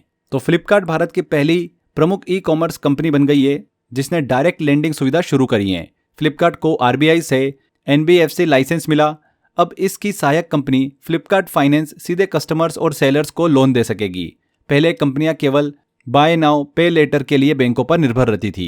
डायरेक्ट लैंडिंग मॉडल से क्या होगा? बेहतर क्रेडिट डिसीजंस होंगे, निर्णय होंगे और थर्ड पार्टी डिपेंडेंसी भी कम होगी। भारत की पहली ई कॉमर्स कंपनी बनी है जिसने डायरेक्ट लैंडिंग शुरू करी, फ्लिपकार्ट। जीडीपी की गणना के लिए नया आधार वर्ष क्या होगा? तो ministry of statistics and programme implementation ने जीडीपी, सकल घरेलू उत्पाद और IIP index of industrial production के लिए बेस ईयर बदलने का प्रस्ताव दिया है। अब 2011-12 की जगह पर 2022-23 को नया आधार वर्ष बनाया जाएगा। 2022-23 इसलिए चुना गया क्योंकि यह कोविड-19 और नोटबंदी जो हुआ था, डीमोनेटाइजेशन, उसके बाद पहला नॉर्मल ईयर है। इसका उद्देश्य है डिजिटल पेमेंट्स, ओटीटी प्लेटफॉर्म्स और नई आर्थिक गतिविधियों को जीडीपी गणना में शामिल करना। इसी के साथ साथ सीपीआई कंज्यूमर प्राइस इंडेक्स का नया आधार वर्ष जो है 2023-24 होगा। तो ध्यान रखिएगा, जीडीपी की गणना के लिए नया आधार वर्ष बेस ईयर क्या होगा? 2022-23। निम्न में से कौन सा सिक्किम का पहला रामसर स्थल है? तो केचेओपल्री वेटलैंड सिक्किम का पहला और एकमात्र रामसर साइट बना है। इसे वर्ल्ड वेटलैंड्स डे, विश्व आर्द्रभूमि दिवस के अवसर पर 2024-25 में यह दर्जा मिला। इस झील को स्थानीय रूप से खाचोएट पालरी झील भी कहा जाता है। इसके जुड़ने से भारत में टोटल रामसर साइट जो अभी करंटली है वो कितनी हो गई है? 96 हो गई हैं। देखिए, ये आंकड़ा लगातार चेंज होता रहता है, तो आप इसको लेकर हमेशा अपडेटेड रहिएगा। एशिया में सबसे ज़्यादा रामसर साइट भारत में ही है। केचेओपल्री वेटलैंड के साथ साथ झारखंड को भी उसका पहला रामसर स्थल मिला, उधवा झील। ये भी काफ़ी इंपॉर्टेंट है, इससे भी क्वेश्चन बन सकता है, इसको भी दिमाग में रखते चलिएगा। यहाँ पर केचेओपल्री वेटलैंड करेक्ट होगा। 26वें एशियाई एथलेटिक्स चैंपियनशिप 2025 में भारत ने कुल कितने पदक जीते और पदक तालिका में कौन सा स्थान प्राप्त किया? तो 26 एशियन एथलेटिक्स चैंपियनशिप 2025 का आयोजन गुमी, साउथ कोरिया में हुआ था। भारत ने कुल 24 मेडल जीते हैं, 24 पदक जीते, 8 गोल्ड, 10 सिल्वर और 6 ब्रॉन्ज। मेडल टैली में भारत जो है सेकंड पोजीशन पर आए। यह 2017 के बाद भारत का सर्वश्रेष्ठ प्रदर्शन रहा है। चाइना पहले नंबर पर आए 32 पदकों के साथ। जापान जो है 28 पदकों के बावजूद गोल्ड कम होने के कारण तीसरे स्थान पर आए। यहाँ पर बी आंसर करेक्ट होगा, 24 medal and second position. Supreme court ने किस अधिकार को महिलाओं का मौलिक अधिकार, फंडामेंटल राइट माना है? तो सुप्रीम कोर्ट ने हाल ही में फैसला दिया कि मैटरनिटी लीव महिलाओं का फंडामेंटल राइट है। यह अधिकार आर्टिकल 21 के अंतर्गत आता है। कोर्ट ने साफ कहा है कि बच्चे के जन्म के कारण किसी महिला को नौकरी छोड़ने पर मजबूर करना संवैधानिक अधिकारों का उल्लंघन है। यह फैसला अब केवल परमानेंट एम्प्लॉय तक सीमित नहीं है, बल्कि यह संविदात्मक या फिर अस्थायी महिला कर्मचारियों पर भी लागू होगा। तो राइट टू मैटरनिटी लीव जो है, ये सुप्रीम कोर्ट ने इसे फंडामेंटल राइट माना है। D answer. मई 2025 में जारी आंकड़ों के अनुसार वित्त वर्ष 2024-25 में भारत को कितना एफडीआई प्राप्त हुआ है? Foreign direct investment. तो Department for Promotion of Industry and Internal Trade के द्वारा बात करें तो मई 2025 में देखिए इन्होंने आंकड़ा जारी किया, भारत को कुल $81 बिलियन का एफडीआई प्राप्त हुआ है, 81 अरब डॉलर का। स्टेट वाइज बात करें तो महाराष्ट्र को सबसे ज्यादा एफडीआई प्राप्त हुआ 39%, कर्नाटक को 13% और दिल्ली को 12%। यह दिखाता है कि ग्लोबल चैलेंजेस के बावजूद भारत निवेशकों के लिए एक अट्रैक्टिव डेस्टिनेशन बना हुआ है। यहाँ पर $81.04 बिलियन। मई 2025 में भारत को किस बीमारी के एलिमिनेशन, उन्मूलन के लिए WHO द्वारा प्रमाण पत्र प्रदान किया गया? तो WHO वर्ल्ड हेल्थ ऑर्गेनाइजेशन ने भारत को ट्रेकोमा को पब्लिक हेल्थ प्रॉब्लम के रूप में खत्म करने का प्रमाण पत्र दिया है। यह प्रमाण पत्र मई 2025 में 78th वर्ल्ड हेल्थ असेंबली के दौरान जिनेवा में दिया गया। ट्रेकोमा की बात करें तो एक बैक्टीरियल आई डिसीज है जो समय पर इलाज न हो तो अंधेपन का कारण बन सकता है। भारत ने यह उपलब्धि clean water, sanitisation and better health care service के जरिए हासिल करी है। यहाँ पर ट्रेकोमा करेक्ट होगा। जर्मनी के नए चांसलर कौन बने हैं? तो फेडरिक मर्ज ने मई 2025 में जर्मनी के नए चांसलर के रूप में कार्यभार संभाला। उन्होंने ओलाफ शोल्ज की जगह ली है। वे क्रिश्चियन डेमोक्रेटिक यूनियन पार्टी से हैं। यही पार्टी एंजेला मर्केल की भी थी। जर्मनी में चांसलर देश का सबसे शक्तिशाली पद होता है, जो भारत के प्राइम मिनिस्टर के बराबर माना जाता है। उनकी नियुक्ति को यूरोपीय राजनीति में एक बड़ा बदलाव माना जा रहा है। फेडरिक मर्ज, सी आंसर। किस वायु रक्षा प्रणाली को सुदर्शन चक्र के नाम से पुकारा जाता है? इंपॉर्टेंट क्वेश्चन है। ऑपरेशन सिंदूर के टाइम देखिए काफी ज्यादा सुर्खियों में भी रहा S-400। इंडियन एयरफोर्स ने रूस से खरीदे गए S-400 Triumph air defence system को आधिकारिक रूप से सुदर्शन चक्र नाम दिया है। यह सिस्टम 400 किलोमीटर की दूर से आने वाली फाइटर जेट्स, मिसाइल और ड्रोन को हवा में नष्ट कर सकता है। इसकी खासियत यह है कि एक साथ कई टारगेट्स को ट्रैक और डिस्ट्रॉय करना। यही वजह है कि इसे भारत की एयर सिक्योरिटी की रीढ़ माना जाता है। S-400 Triumph. 267वें पोप के रूप में इनमें से किसे चुना गया? तो रॉबर्ट फ्रांसिस प्रेवोस्ट को 267वें पोप के रूप में चुना गया है। उन्होंने अपना नया नाम पोप लियो 14 रखा है। यह इतिहास में पहली बार हुआ है कि कोई अमेरिकन बोर्न व्यक्ति पोप बना है। पोप की बात करें तो कैथोलिक चर्च के सर्वोच्च धर्मगुरु और वेटिकन सिटी के शासक होते हैं। यहाँ पर रॉबर्ट फ्रांसिस प्रेवोस्ट। भारत की पहली मिसेस ग्लोबल इंटरनेशनल विजेता कौन बनी है? तो अनुराधा गर्ग ने चाइना शेंजन में आयोजित मिसेस ग्लोबल इंटरनेशनल 2025 का खिताब जीतकर इतिहास रच दिया है। ऐसा करने वाली वो पहली भारतीय महिला भी बन गई है। अनुराधा गर्ग को फाइनेंस सेक्टर में 15 साल का अनुभव भी है। इससे पहले वे मिसेस इंडिया ग्लोब 2024 भी रह चुकी हैं। D answer. खेलो इंडिया यूथ गेम्स 2025 में किसने शीर्ष स्थान प्राप्त किया है? तो खेलो इंडिया यूथ गेम्स 2025 का आयोजन बिहार में किया गया। इस प्रतियोगिता में महाराष्ट्र ने कुल 158 मेडल जीतकर टॉप पोजीशन हासिल किया है। लगातार तीसरी बार और कुल 5वीं बार है जब महाराष्ट्र ने खेलो इंडिया यूथ गेम ट्रॉफी जीती है। इस बार खेलों का जो शुभंकर रहा वो रहा गज सिम्हा और इसका आयोजन 5 सिटीज में हुआ था। भारत के 26 मुख्य चुनाव आयुक्त के रूप में किसे नियुक्त किया गया? Chief election commissioner of India के रूप में किसे नियुक्त किया गया? तो ज्ञानेश कुमार को भारत का 26 चीफ इलेक्शन कमिश्नर नियुक्त किया गया। वे केरला कैडर के 1988 बैच के रिटायर्ड IAS ऑफिसर हैं। उन्होंने राजीव कुमार का स्थान लिया है। इलेक्शन कमीशन एक कॉन्स्टिट्यूशनल बॉडी है जिसकी स्थापना आर्टिकल 324 के तहत हुई है। CEC का मुख्य काम क्या होता है? फ्री एंड फेयर इलेक्शन कराना। काफी ज्यादा देखिए इस साल सुर्खियों में भी रहे ज्ञानेश कुमार। ध्यान रखिएगा, भारत के 26 मुख्य चुनाव आयुक्त। भारत की सबसे लंबी रेल सुरंग का निर्माण कहां पर किया जा रहा है? तो भारत की longest rail tunnel T8 Uttarakhand के पौड़ी गढ़वाल में बनाई जा रही है। इस सुरंग की लंबाई 14.58 किलोमीटर है। Rishikesh Karnaprayag rail link project का हिस्सा है। इसने जम्मू कश्मीर की T49 टनल का रिकॉर्ड तोड़ा है जो कि 12.75 किलोमीटर है। यह प्रोजेक्ट 4 धाम रेल कनेक्टिविटी योजना का हिस्सा है। कहां पर किया जा रहा है? उत्तराखंड में। 6th बिम्स्टेक शिखर सम्मेलन का आयोजन कहां पर किया गया? तो इसका आयोजन किया गया थाईलैंड में। बिम्स्टेक की बात करें बे ऑफ बंगाल इनिशिएटिव की, तो बंगाल की खाड़ी क्षेत्र के 7 कंट्रीज का संगठन है। इसका हेडक्वार्टर ढाका बांग्लादेश में है। 6ठे बिम्स्टेक शिखर सम्मेलन का आयोजन थाईलैंड बैंकॉक में हुआ है। शुरुई लिली महोत्सव किस राज्य में मनाया जाता है? शुरुई लिली महोत्सव मणिपुर के उखरुल जिले में सेलिब्रेट होता है। यह महोत्सव दुर्लभ फूल शुरुई लिली के संरक्षण के लिए आयोजित होता है। यह फूल पूरी दुनिया में केवल शुरुई पहाड़ियों में ही पाया जाता है। इसे लुप्त प्राय श्रेणी में रखा गया है। यह महोत्सव टेंगखुल नागा जनजाति की संस्कृति को भी दर्शाता है। कहां पर यह महोत्सव आयोजित होता है? मणिपुर में। दुनिया की पहली क्रिप्टो टूरिज्म पेमेंट सिस्टम किस देश ने शुरू की है? तो भूटान ने दुनिया का पहला crypto tourism payment system launch किया है।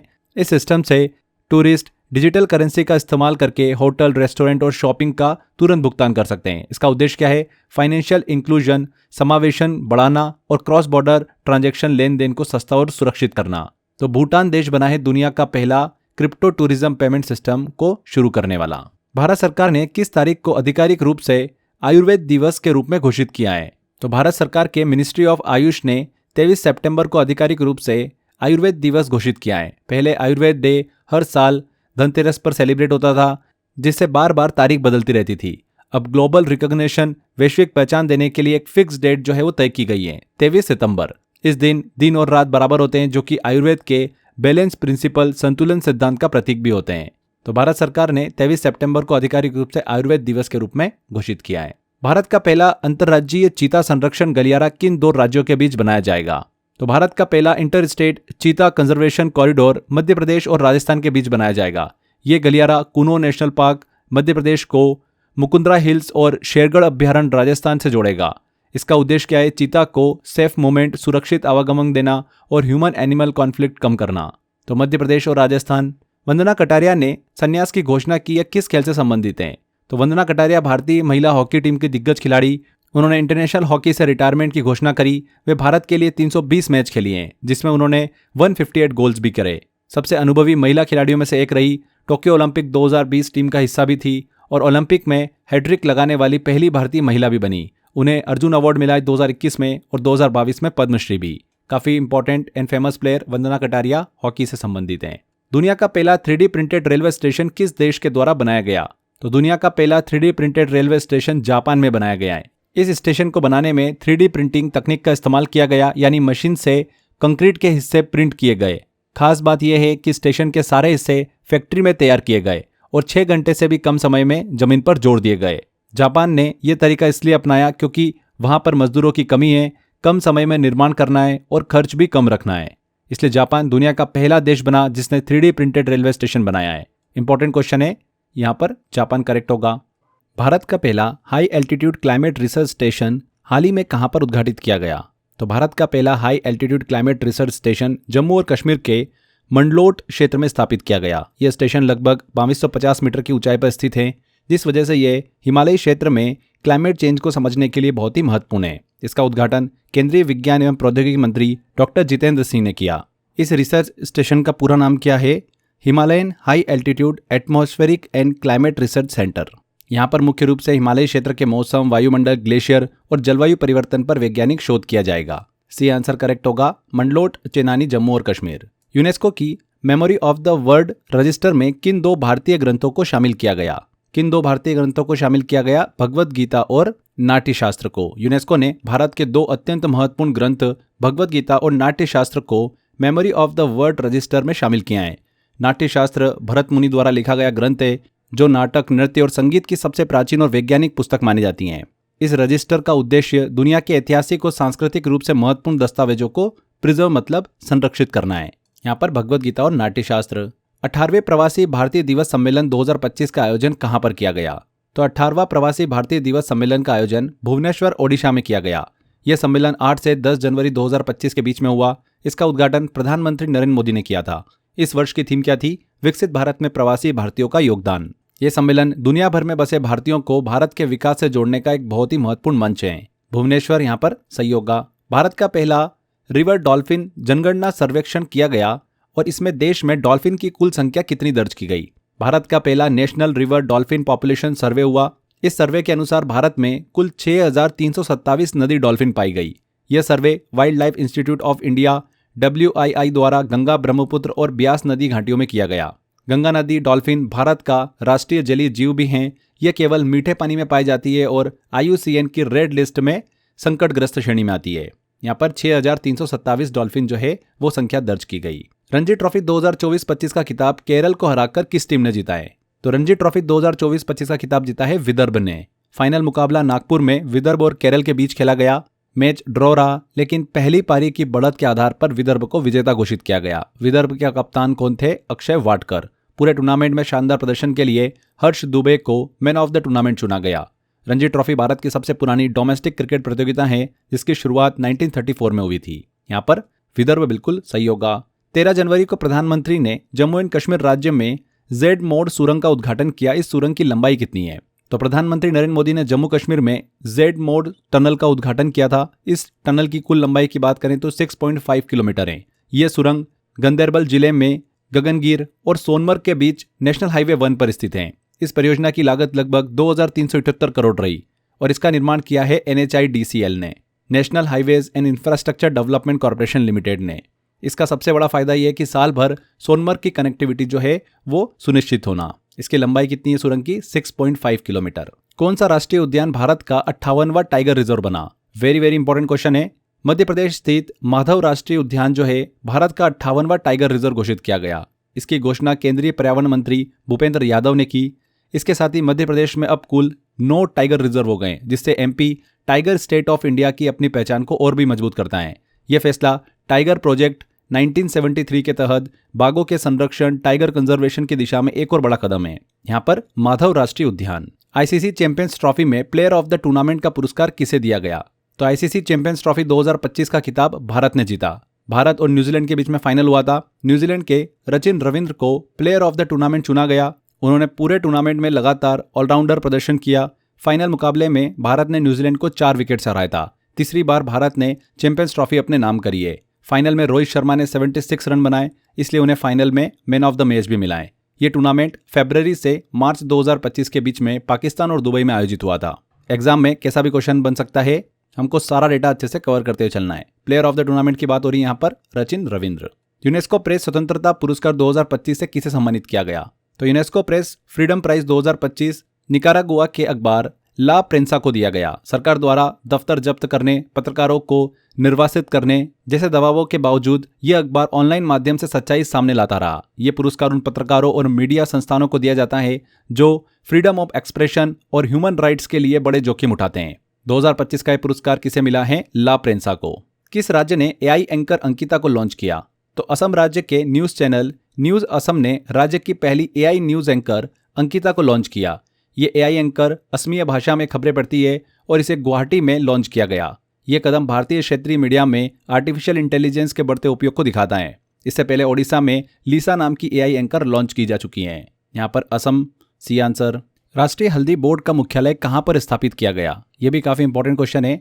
राष्ट्रीय हल्दी बोर्ड नेशनल टर्मरिक बोर्ड का मुख्यालय निजामाबाद तेलंगाना में स्थापित किया गया है। इसका उद्घाटन केंद्रीय गृह मंत्री अमित शाह ने किया। निजामाबाद को हल्दी की राजधानी भी कहा जाता है, टर्मरिक कैपिटल। भारत दुनिया की 70% हल्दी उत्पादन और 62% वैश्विक हल्दी व्यापार का हिस्सा रखता है। इस बोर्ड का मुख्य उद्देश्य है हल्दी के निर्यात मतलब एक्सपोर्ट को $1 बिलियन तक बढ़ाना, उत्पादन, गुणवत्ता और रिसर्च एंड डेवलपमेंट को भी बढ़ावा देना। निजामाबाद यहाँ पर सी आंसर। IQ एयर 2024 विश्व वायु गुणवत्ता रिपोर्ट के अनुसार भारत दुनिया के सबसे प्रदूषित देशों की सूची में किस स्थान पर है? तो इस रिपोर्ट के अनुसार भारत दुनिया का 5वां सबसे प्रदूषित देश है। अच्छी बात यह है कि 2023 में भारत तीसरे स्थान पर था। 2024 में 7% सुधार हुआ है। सबसे ज्यादा प्रदूषित देश चाड, बांग्लादेश एंड पाकिस्तान है। यानी भारत की स्थिति थोड़ी बेहतर हुई है, लेकिन अभी भी चिंता का विषय बनी हुई है।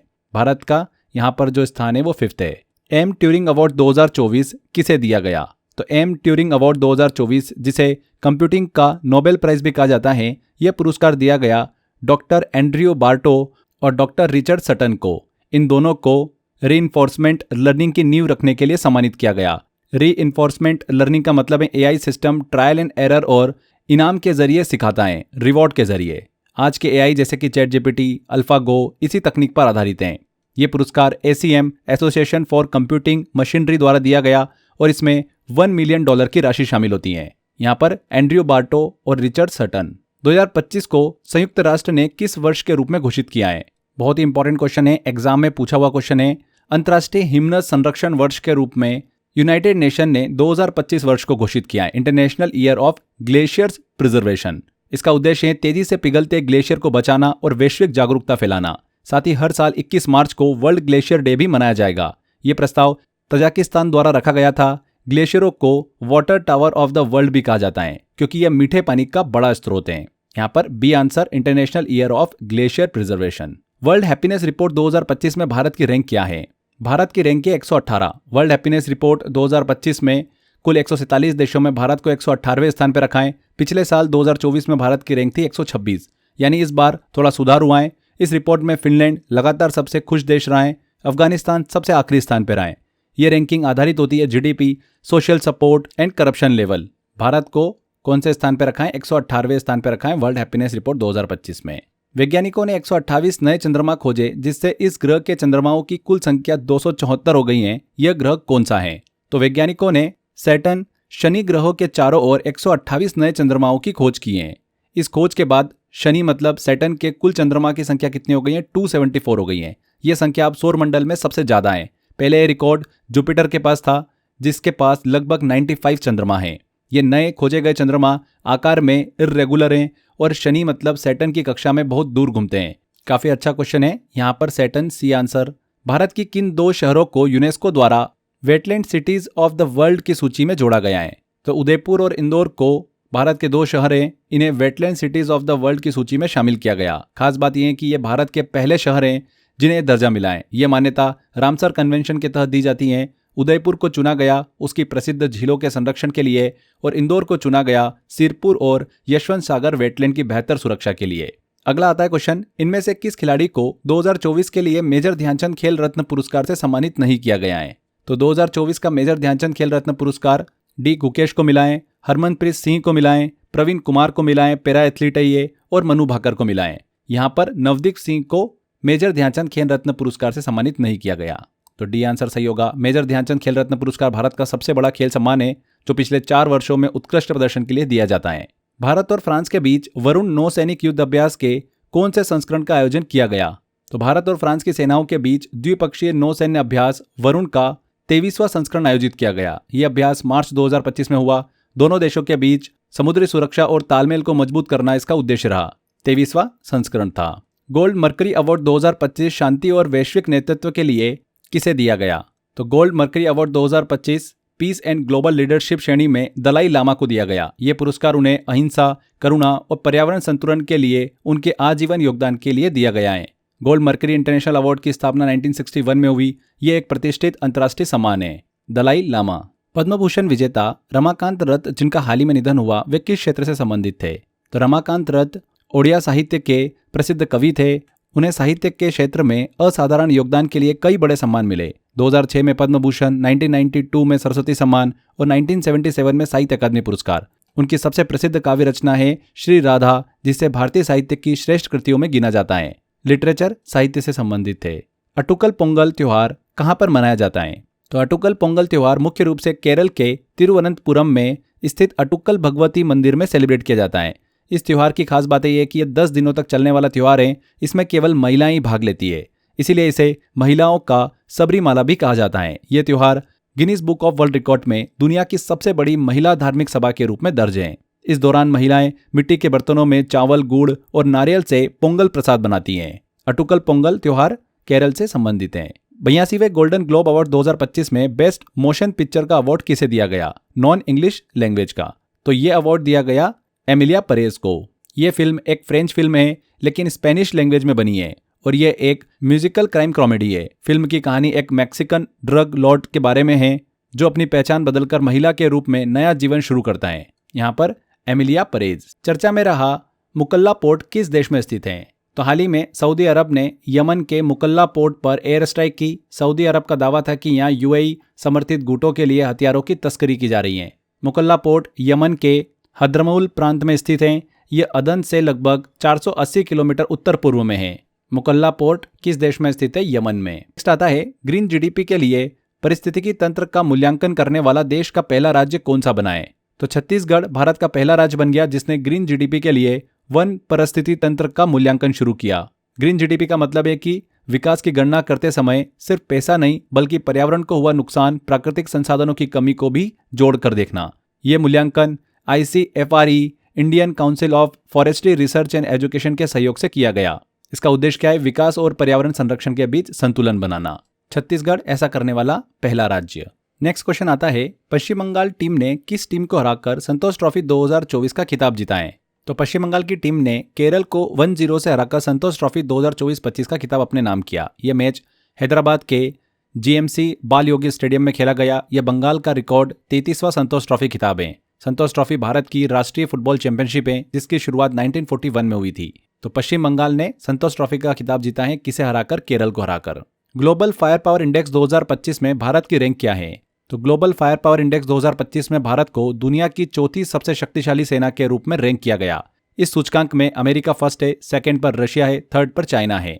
यह रैंकिंग 50 से अधिक कारकों पर आधारित है जिनमें सैनिक की संख्या, हथियार, रक्षा बजट और लॉजिस्टिक्स शामिल होते हैं। भारत की रैंकिंग उसकी विशाल सक्रिय सेना, आधुनिक हथियार और रणनीतिक भौगोलिक स्थिति को दर्शाती है। भारत की रैंक है 4th। भारत का पहला OR आधारित डिजिटल हाउस एड्रेस सिस्टम कहां पर लॉन्च किया गया? तो Indore smart digital address system लागू करने वाला भारत का पहला शहर बना है। इसके लिए पाटा नेविगेशन के साथ समझौता हुआ। हर घर को एक यूनिक कोड दिया जाएगा जिसे स्कैन करने पर लोकेशन और मालिक की जानकारी मिल जाएगी। इंदौर पहले ही लगातार कई वर्षों से भारत का सबसे स्वच्छ शहर बना हुआ है और अब स्मार्ट सिटी मिशन में भी अग्रणी है। इंदौर यहाँ पर सही होगा। 17वें ब्रिक्स शिखर सम्मेलन का आयोजन कहाँ पर किया गया?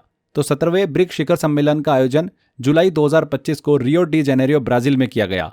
इस सम्मेलन में इंडोनेशिया आधिकारिक तौर पर ब्रिक्स का पूर्ण सदस्य बना, वहीं मलेशिया, थाईलैंड और वियतनाम पार्टनर देश बने। ये काफ़ी इंपॉर्टेंट इन्फॉर्मेशन है, इसको ध्यान रखिएगा। भारत ने घोषणा की है कि वह 2026 में अगले 18वें ब्रिक्स शिखर सम्मेलन की अध्यक्षता करेगा। यहाँ पर रियो डी जेनेरियो, ब्राजील। 2025 में राष्ट्रपति शासन किस राज्य में लागू किया गया?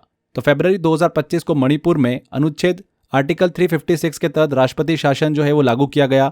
जातीय हिंसा और बिगड़ती कानून व्यवस्था के कारण सीएम एन बीरेन सिंह के इस्तीफे के बाद यह कदम उठाना पड़ा था। अगस्त 2025 में संसद ने इसे 6 महीने के लिए और बढ़ा दिया। मणिपुर में अब तक 11 बार राष्ट्रपति शासन लग चुका है। राष्ट्रपति शासन तब लगता है जब राज्य सरकार संविधान के अनुसार कार्य करने में विफल रहती है। Manipur A answer. भारत के पहले मानवीय जलमग्न मिशन का नाम क्या है? India's first human under water mission.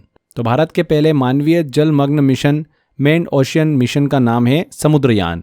इसका उद्देश्य गहरे समुद्र में दुर्लभ खनिजों की खोज करना है। इसके लिए मत्स्य 6000 नामक पनडुब्बी विकसित की गई है। इस मिशन के तहत 3 लोगों को समुद्र में 6000 मीटर की गहराई तक भेजा जाएगा। इसे NIOT चेन्नई ने विकसित किया है। मिशन का नाम क्या है? समुद्रयान।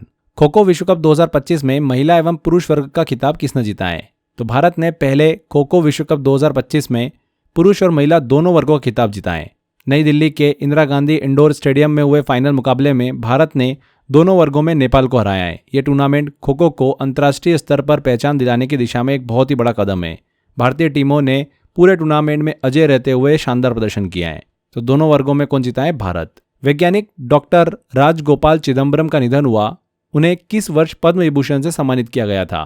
तो महान परमाणु वैज्ञानिक डॉक्टर राजगोपाल चिदम्बरम का 4 जनवरी 2025 को निधन हो गया। उन्हें 1999 में पद्म विभूषण से सम्मानित किया गया था। वे भारत के परमाणु कार्यक्रम के प्रमुख वास्तुकार थे। उन्होंने 1974 के पोखरण 1 और 1998 पोखरण 2 परीक्षणों में अहम भूमिका निभाई थी। वे भाभा परमाणु अनुसंधान केंद्र के निदेशक और भारत सरकार के प्रधान वैज्ञानिक सलाहकार भी रह चुके थे। विज्ञान में उनके योगदान के लिए उन्हें 1975 में पद्मश्री भी मिला था। 1999 में इन्हें पद्म विभूषण से सम्मानित किया था। उत्तराखंड में संपन्न हुए 38वें राष्ट्रीय खेल 2025 में पदक तालिका में पहला स्थान किसने हासिल किया? तो उत्तराखंड में आयोजित 38वें राष्ट्रीय खेल नेशनल गेम्स 2025 की पदक तालिका की बात करें तो सर्विसेज ने पहला स्थान हासिल किया है। सर्विसेज ने कुल 121 पदक जीते हैं, 68 गोल्ड, 26 सिल्वर और 27 ब्रॉन्ज मेडल, और प्रतिष्ठित राजा भलिंद्र सिंह ट्रॉफी भी अपने नाम की है।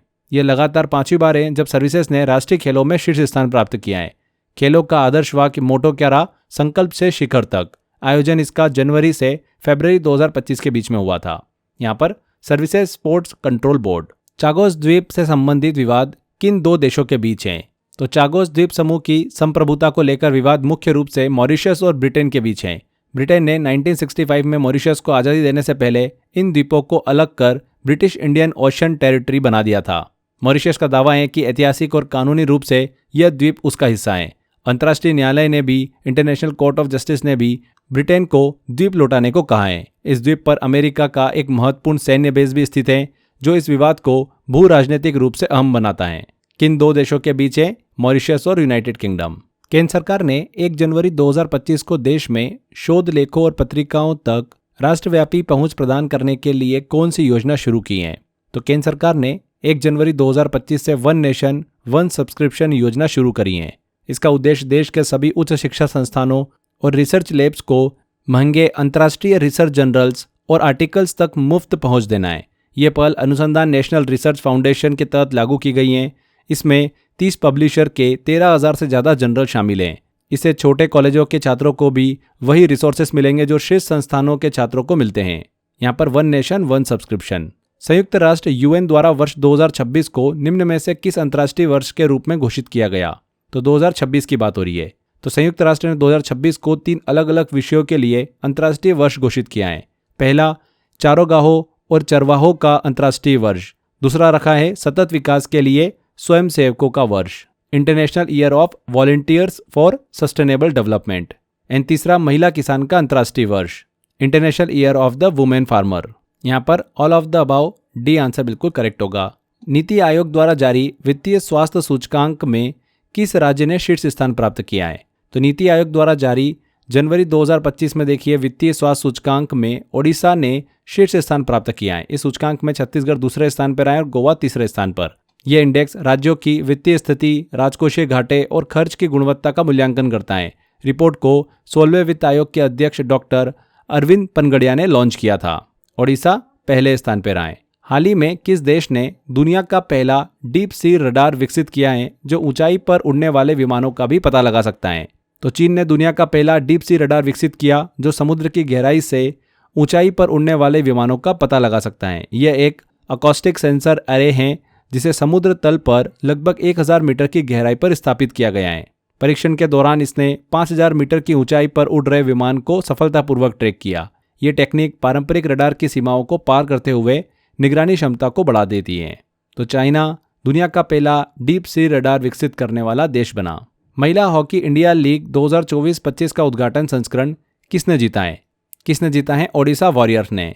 महिला हॉकी इंडियन लीग HIL 2024-25 का पहला संस्करण ओडिशा वॉरियर्स ने जीता। रांची में खेले गए फाइनल मुकाबले में उन्होंने सुरमा हॉकी क्लब को 2-1 से हराकर ये खिताब अपने नाम किया है। इस लीग में कुल 4 टीमों ने हिस्सा लिया था। सुरमा हॉकी क्लब की ज्योति को प्लेयर ऑफ द टूर्नामेंट भी दिया गया। ये लीग भारत में महिला हॉकी को बढ़ावा देने के लिए एक महत्वपूर्ण मंच है। यहाँ पर ओडिशा वॉरियर्स। एक्सियोम मिशन के लिए किस भारतीय को पायलट के रूप में चुना गया था? तो ग्रुप कैप्टन शुभांशु शुक्ला को एक्सियोम मिशन 4 के लिए पायलट के रूप में चुना गया था, मिशन पायलट के रूप में।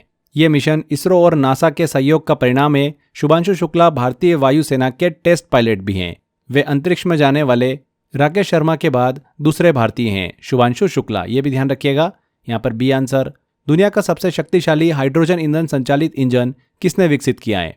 तो भारतीय रेलवे ने दुनिया का सबसे शक्तिशाली हाइड्रोजन ईंधन संचालित ट्रेन इंजन विकसित किया। इसकी क्षमता 1200 हॉर्स पावर की है, जो जर्मनी और चीन के इंजन 500 और 600 हॉर्स पावर से भी काफ़ी अधिक हैं।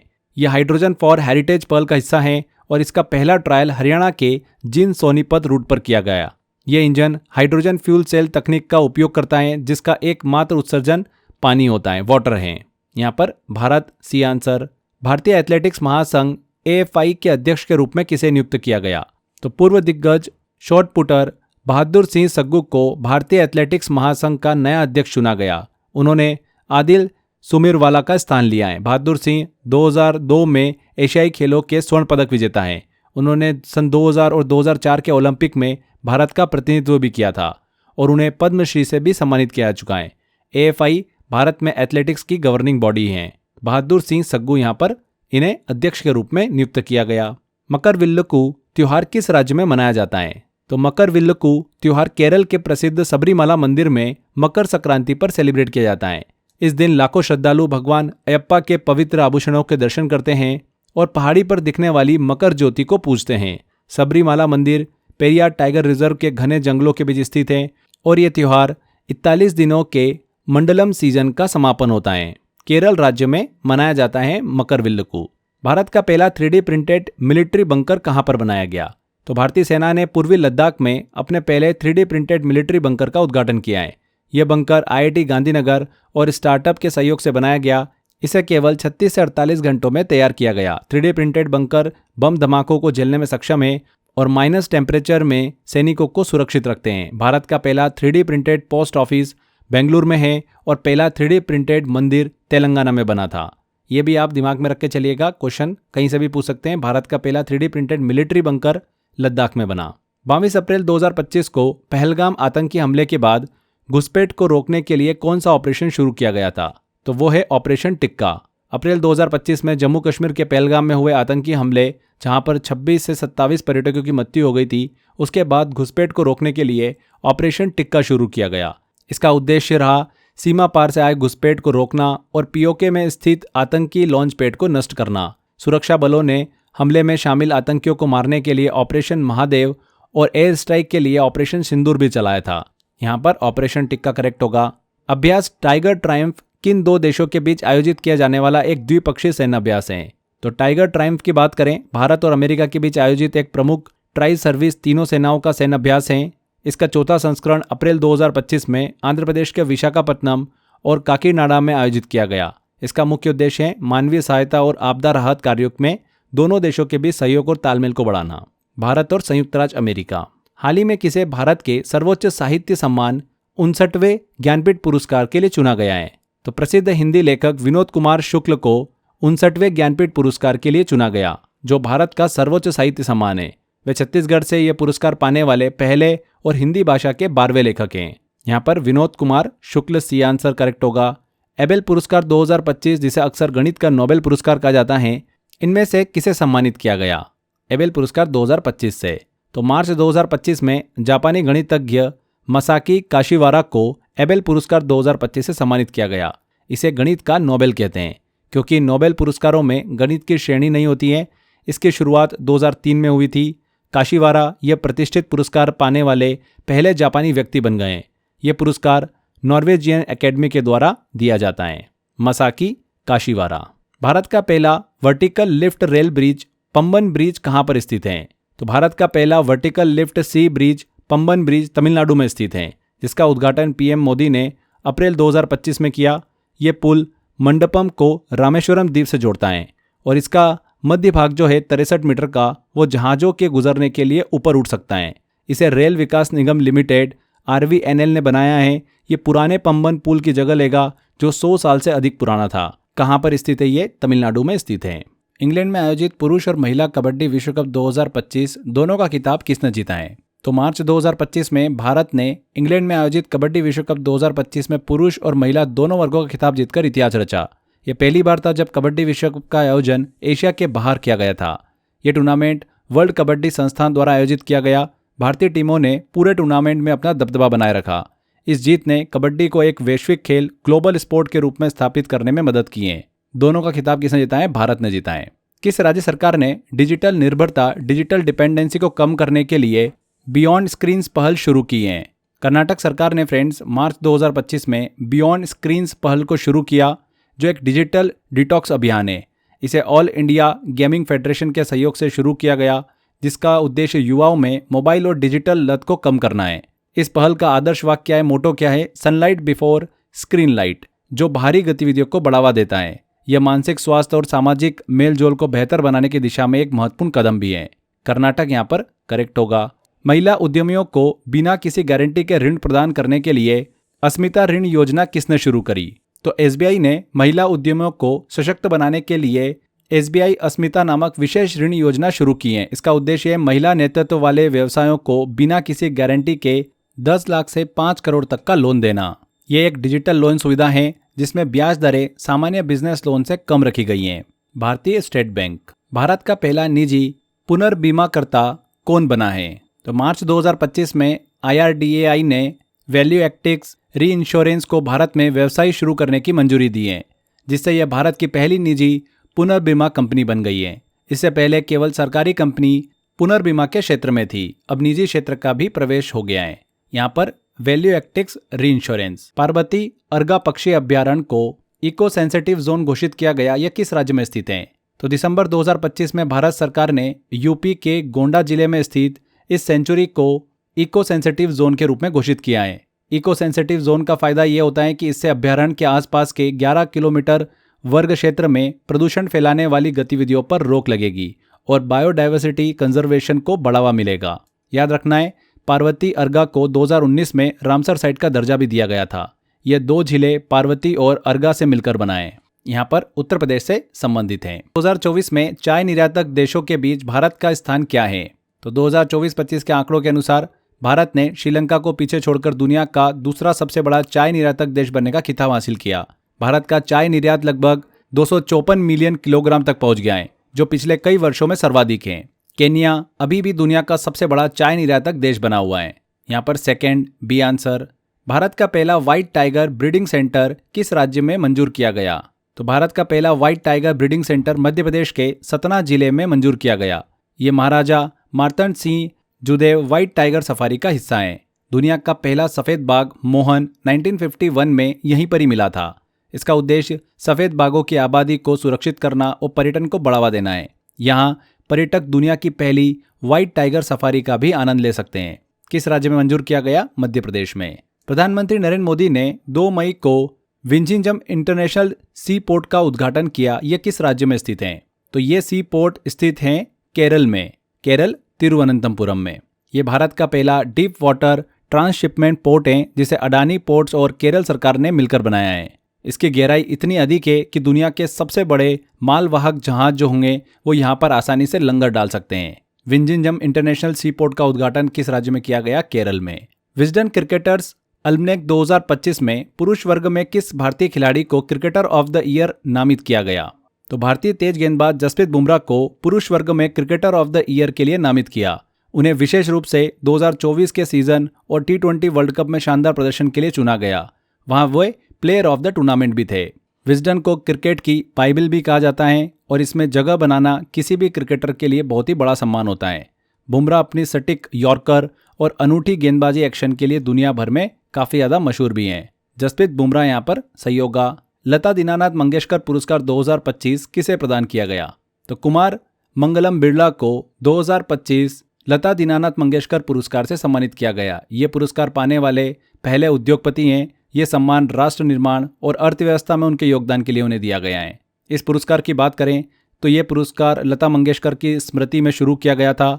सबसे पहले पीएम नरेंद्र मोदी को 2022 में मिला, फिर 2023 में आशा भोसले को और 2024 में अमिताभ बच्चन को मिल चुका है। ये पुरस्कार हर साल उस व्यक्ति को मिलता है जिसने समाज के लिए अनुकरणीय कार्य किया हो। तो फ्रेंड्स, ये हमारे 200 plus important current affair complete होते हैं। जनवरी 2025 से लेकर दिसंबर 2025 के बीच के बहुत ही इंपॉर्टेंट करंट अफेयर हमने कवर करे हैं। ये 200 करंट अफेयर अच्छे से कंप्लीट होने के बाद आपको करना ये है कि बचे हुए जो मैंने 1000 करंट अफेयर आपके लिए निकाले, 200 तो कवर हो गए, बचे हुए 800 करंट अफेयर का मैंने आपको PDF दे रखा है। उसमें आपको ये 200 करंट अफेयर भी मिल जाएंगे स्टार्टिंग में। उनको मैंने टॉपिक वाइज और सिस्टमेटिक कर दिया है। ये PDF आप डाउनलोड कर सकते हैं OSS करंट अफेयर पैकेज से। OSS करंट अफेयर पैकेज जो है हमारा करंट अफेयर का वन स्टॉप सॉल्यूशन पैकेज, जिन भी बच्चों ने ले रखा है उनको कहीं जाने की ज़रूरत नहीं है। उसी पैकेज में इसका PDF मिल जाएगा आपको और प्रैक्टिस के लिए मॉक टेस्ट भी मिल जाएंगे उन्हीं 1000 क्वेश्चंस के। तो एग्जाम से पहले अच्छे से इनकी प्रैक्टिस करो, इन क्वेश्चंस को रिवाइज करो। क्वेश्चन आपको यहीं से मिलने वाला है। तो अगर आपने OSS करंट अफेयर पैकेज को एनरोल नहीं कर रखा है तो डिस्क्रिप्शन बॉक्स और कमेंट बॉक्स में लिंक मिल जाएगा, वहां पर क्लिक कर आप OSS पैकेज को एनरोल कर सकते हैं। 2026 का पैकेज है, मात्र 69 रुपीज़ में आप इस पैकेज को एनरोल कर सकते हैं। मंथली अगर हम प्राइस देखें तो 5 रुपये पड़ता है आपको, तो बहुत ही अफोर्डेबल है। इसमें ज़्यादा हमको देखिए एक्सक्यूज़ देने की ज़रूरत नहीं है, सीधे तौर पे बस जाओ और यहाँ पर आपको इस पैकेज को एनरोल करना है। वहाँ पर आपको PDF मिल जाएगी और भी डेटा डाला हुआ है। करंट अफेयर का इतना डेटा है कि आप पढ़ते पढ़ते थक जाओगे। आप इस पैकेज को क्रेजी जी के ट्रिक एप्लीकेशन से भी एनरोल कर सकते हैं। अगर आपने एप्लीकेशन को डाउनलोड नहीं कराए तो आप डाउनलोड कर सकते हैं प्ले स्टोर से। क्रेजी जी के ट्रिक नाम सर्च करेंगे, मिल जाएगी आपको एप्लीकेशन। तो यहाँ पर हमारे सेशन को एंड करते हैं। आई होप आपको वीडियो इन्फॉर्मेटिव लगा है, मेहनत अच्छी लगी है। ज़्यादा से ज़्यादा वीडियो को शेयर कर दीजिएगा और कमेंट करके ज़रूर बताइएगा कि वीडियो कैसा लगा। अगर आपने अभी तक चैनल को सब्सक्राइब नहीं कराएं फ्रेंड्स तो सब्सक्राइब भी कर लीजिए। मिलते हैं अगले वीडियो में। Till then, bye bye.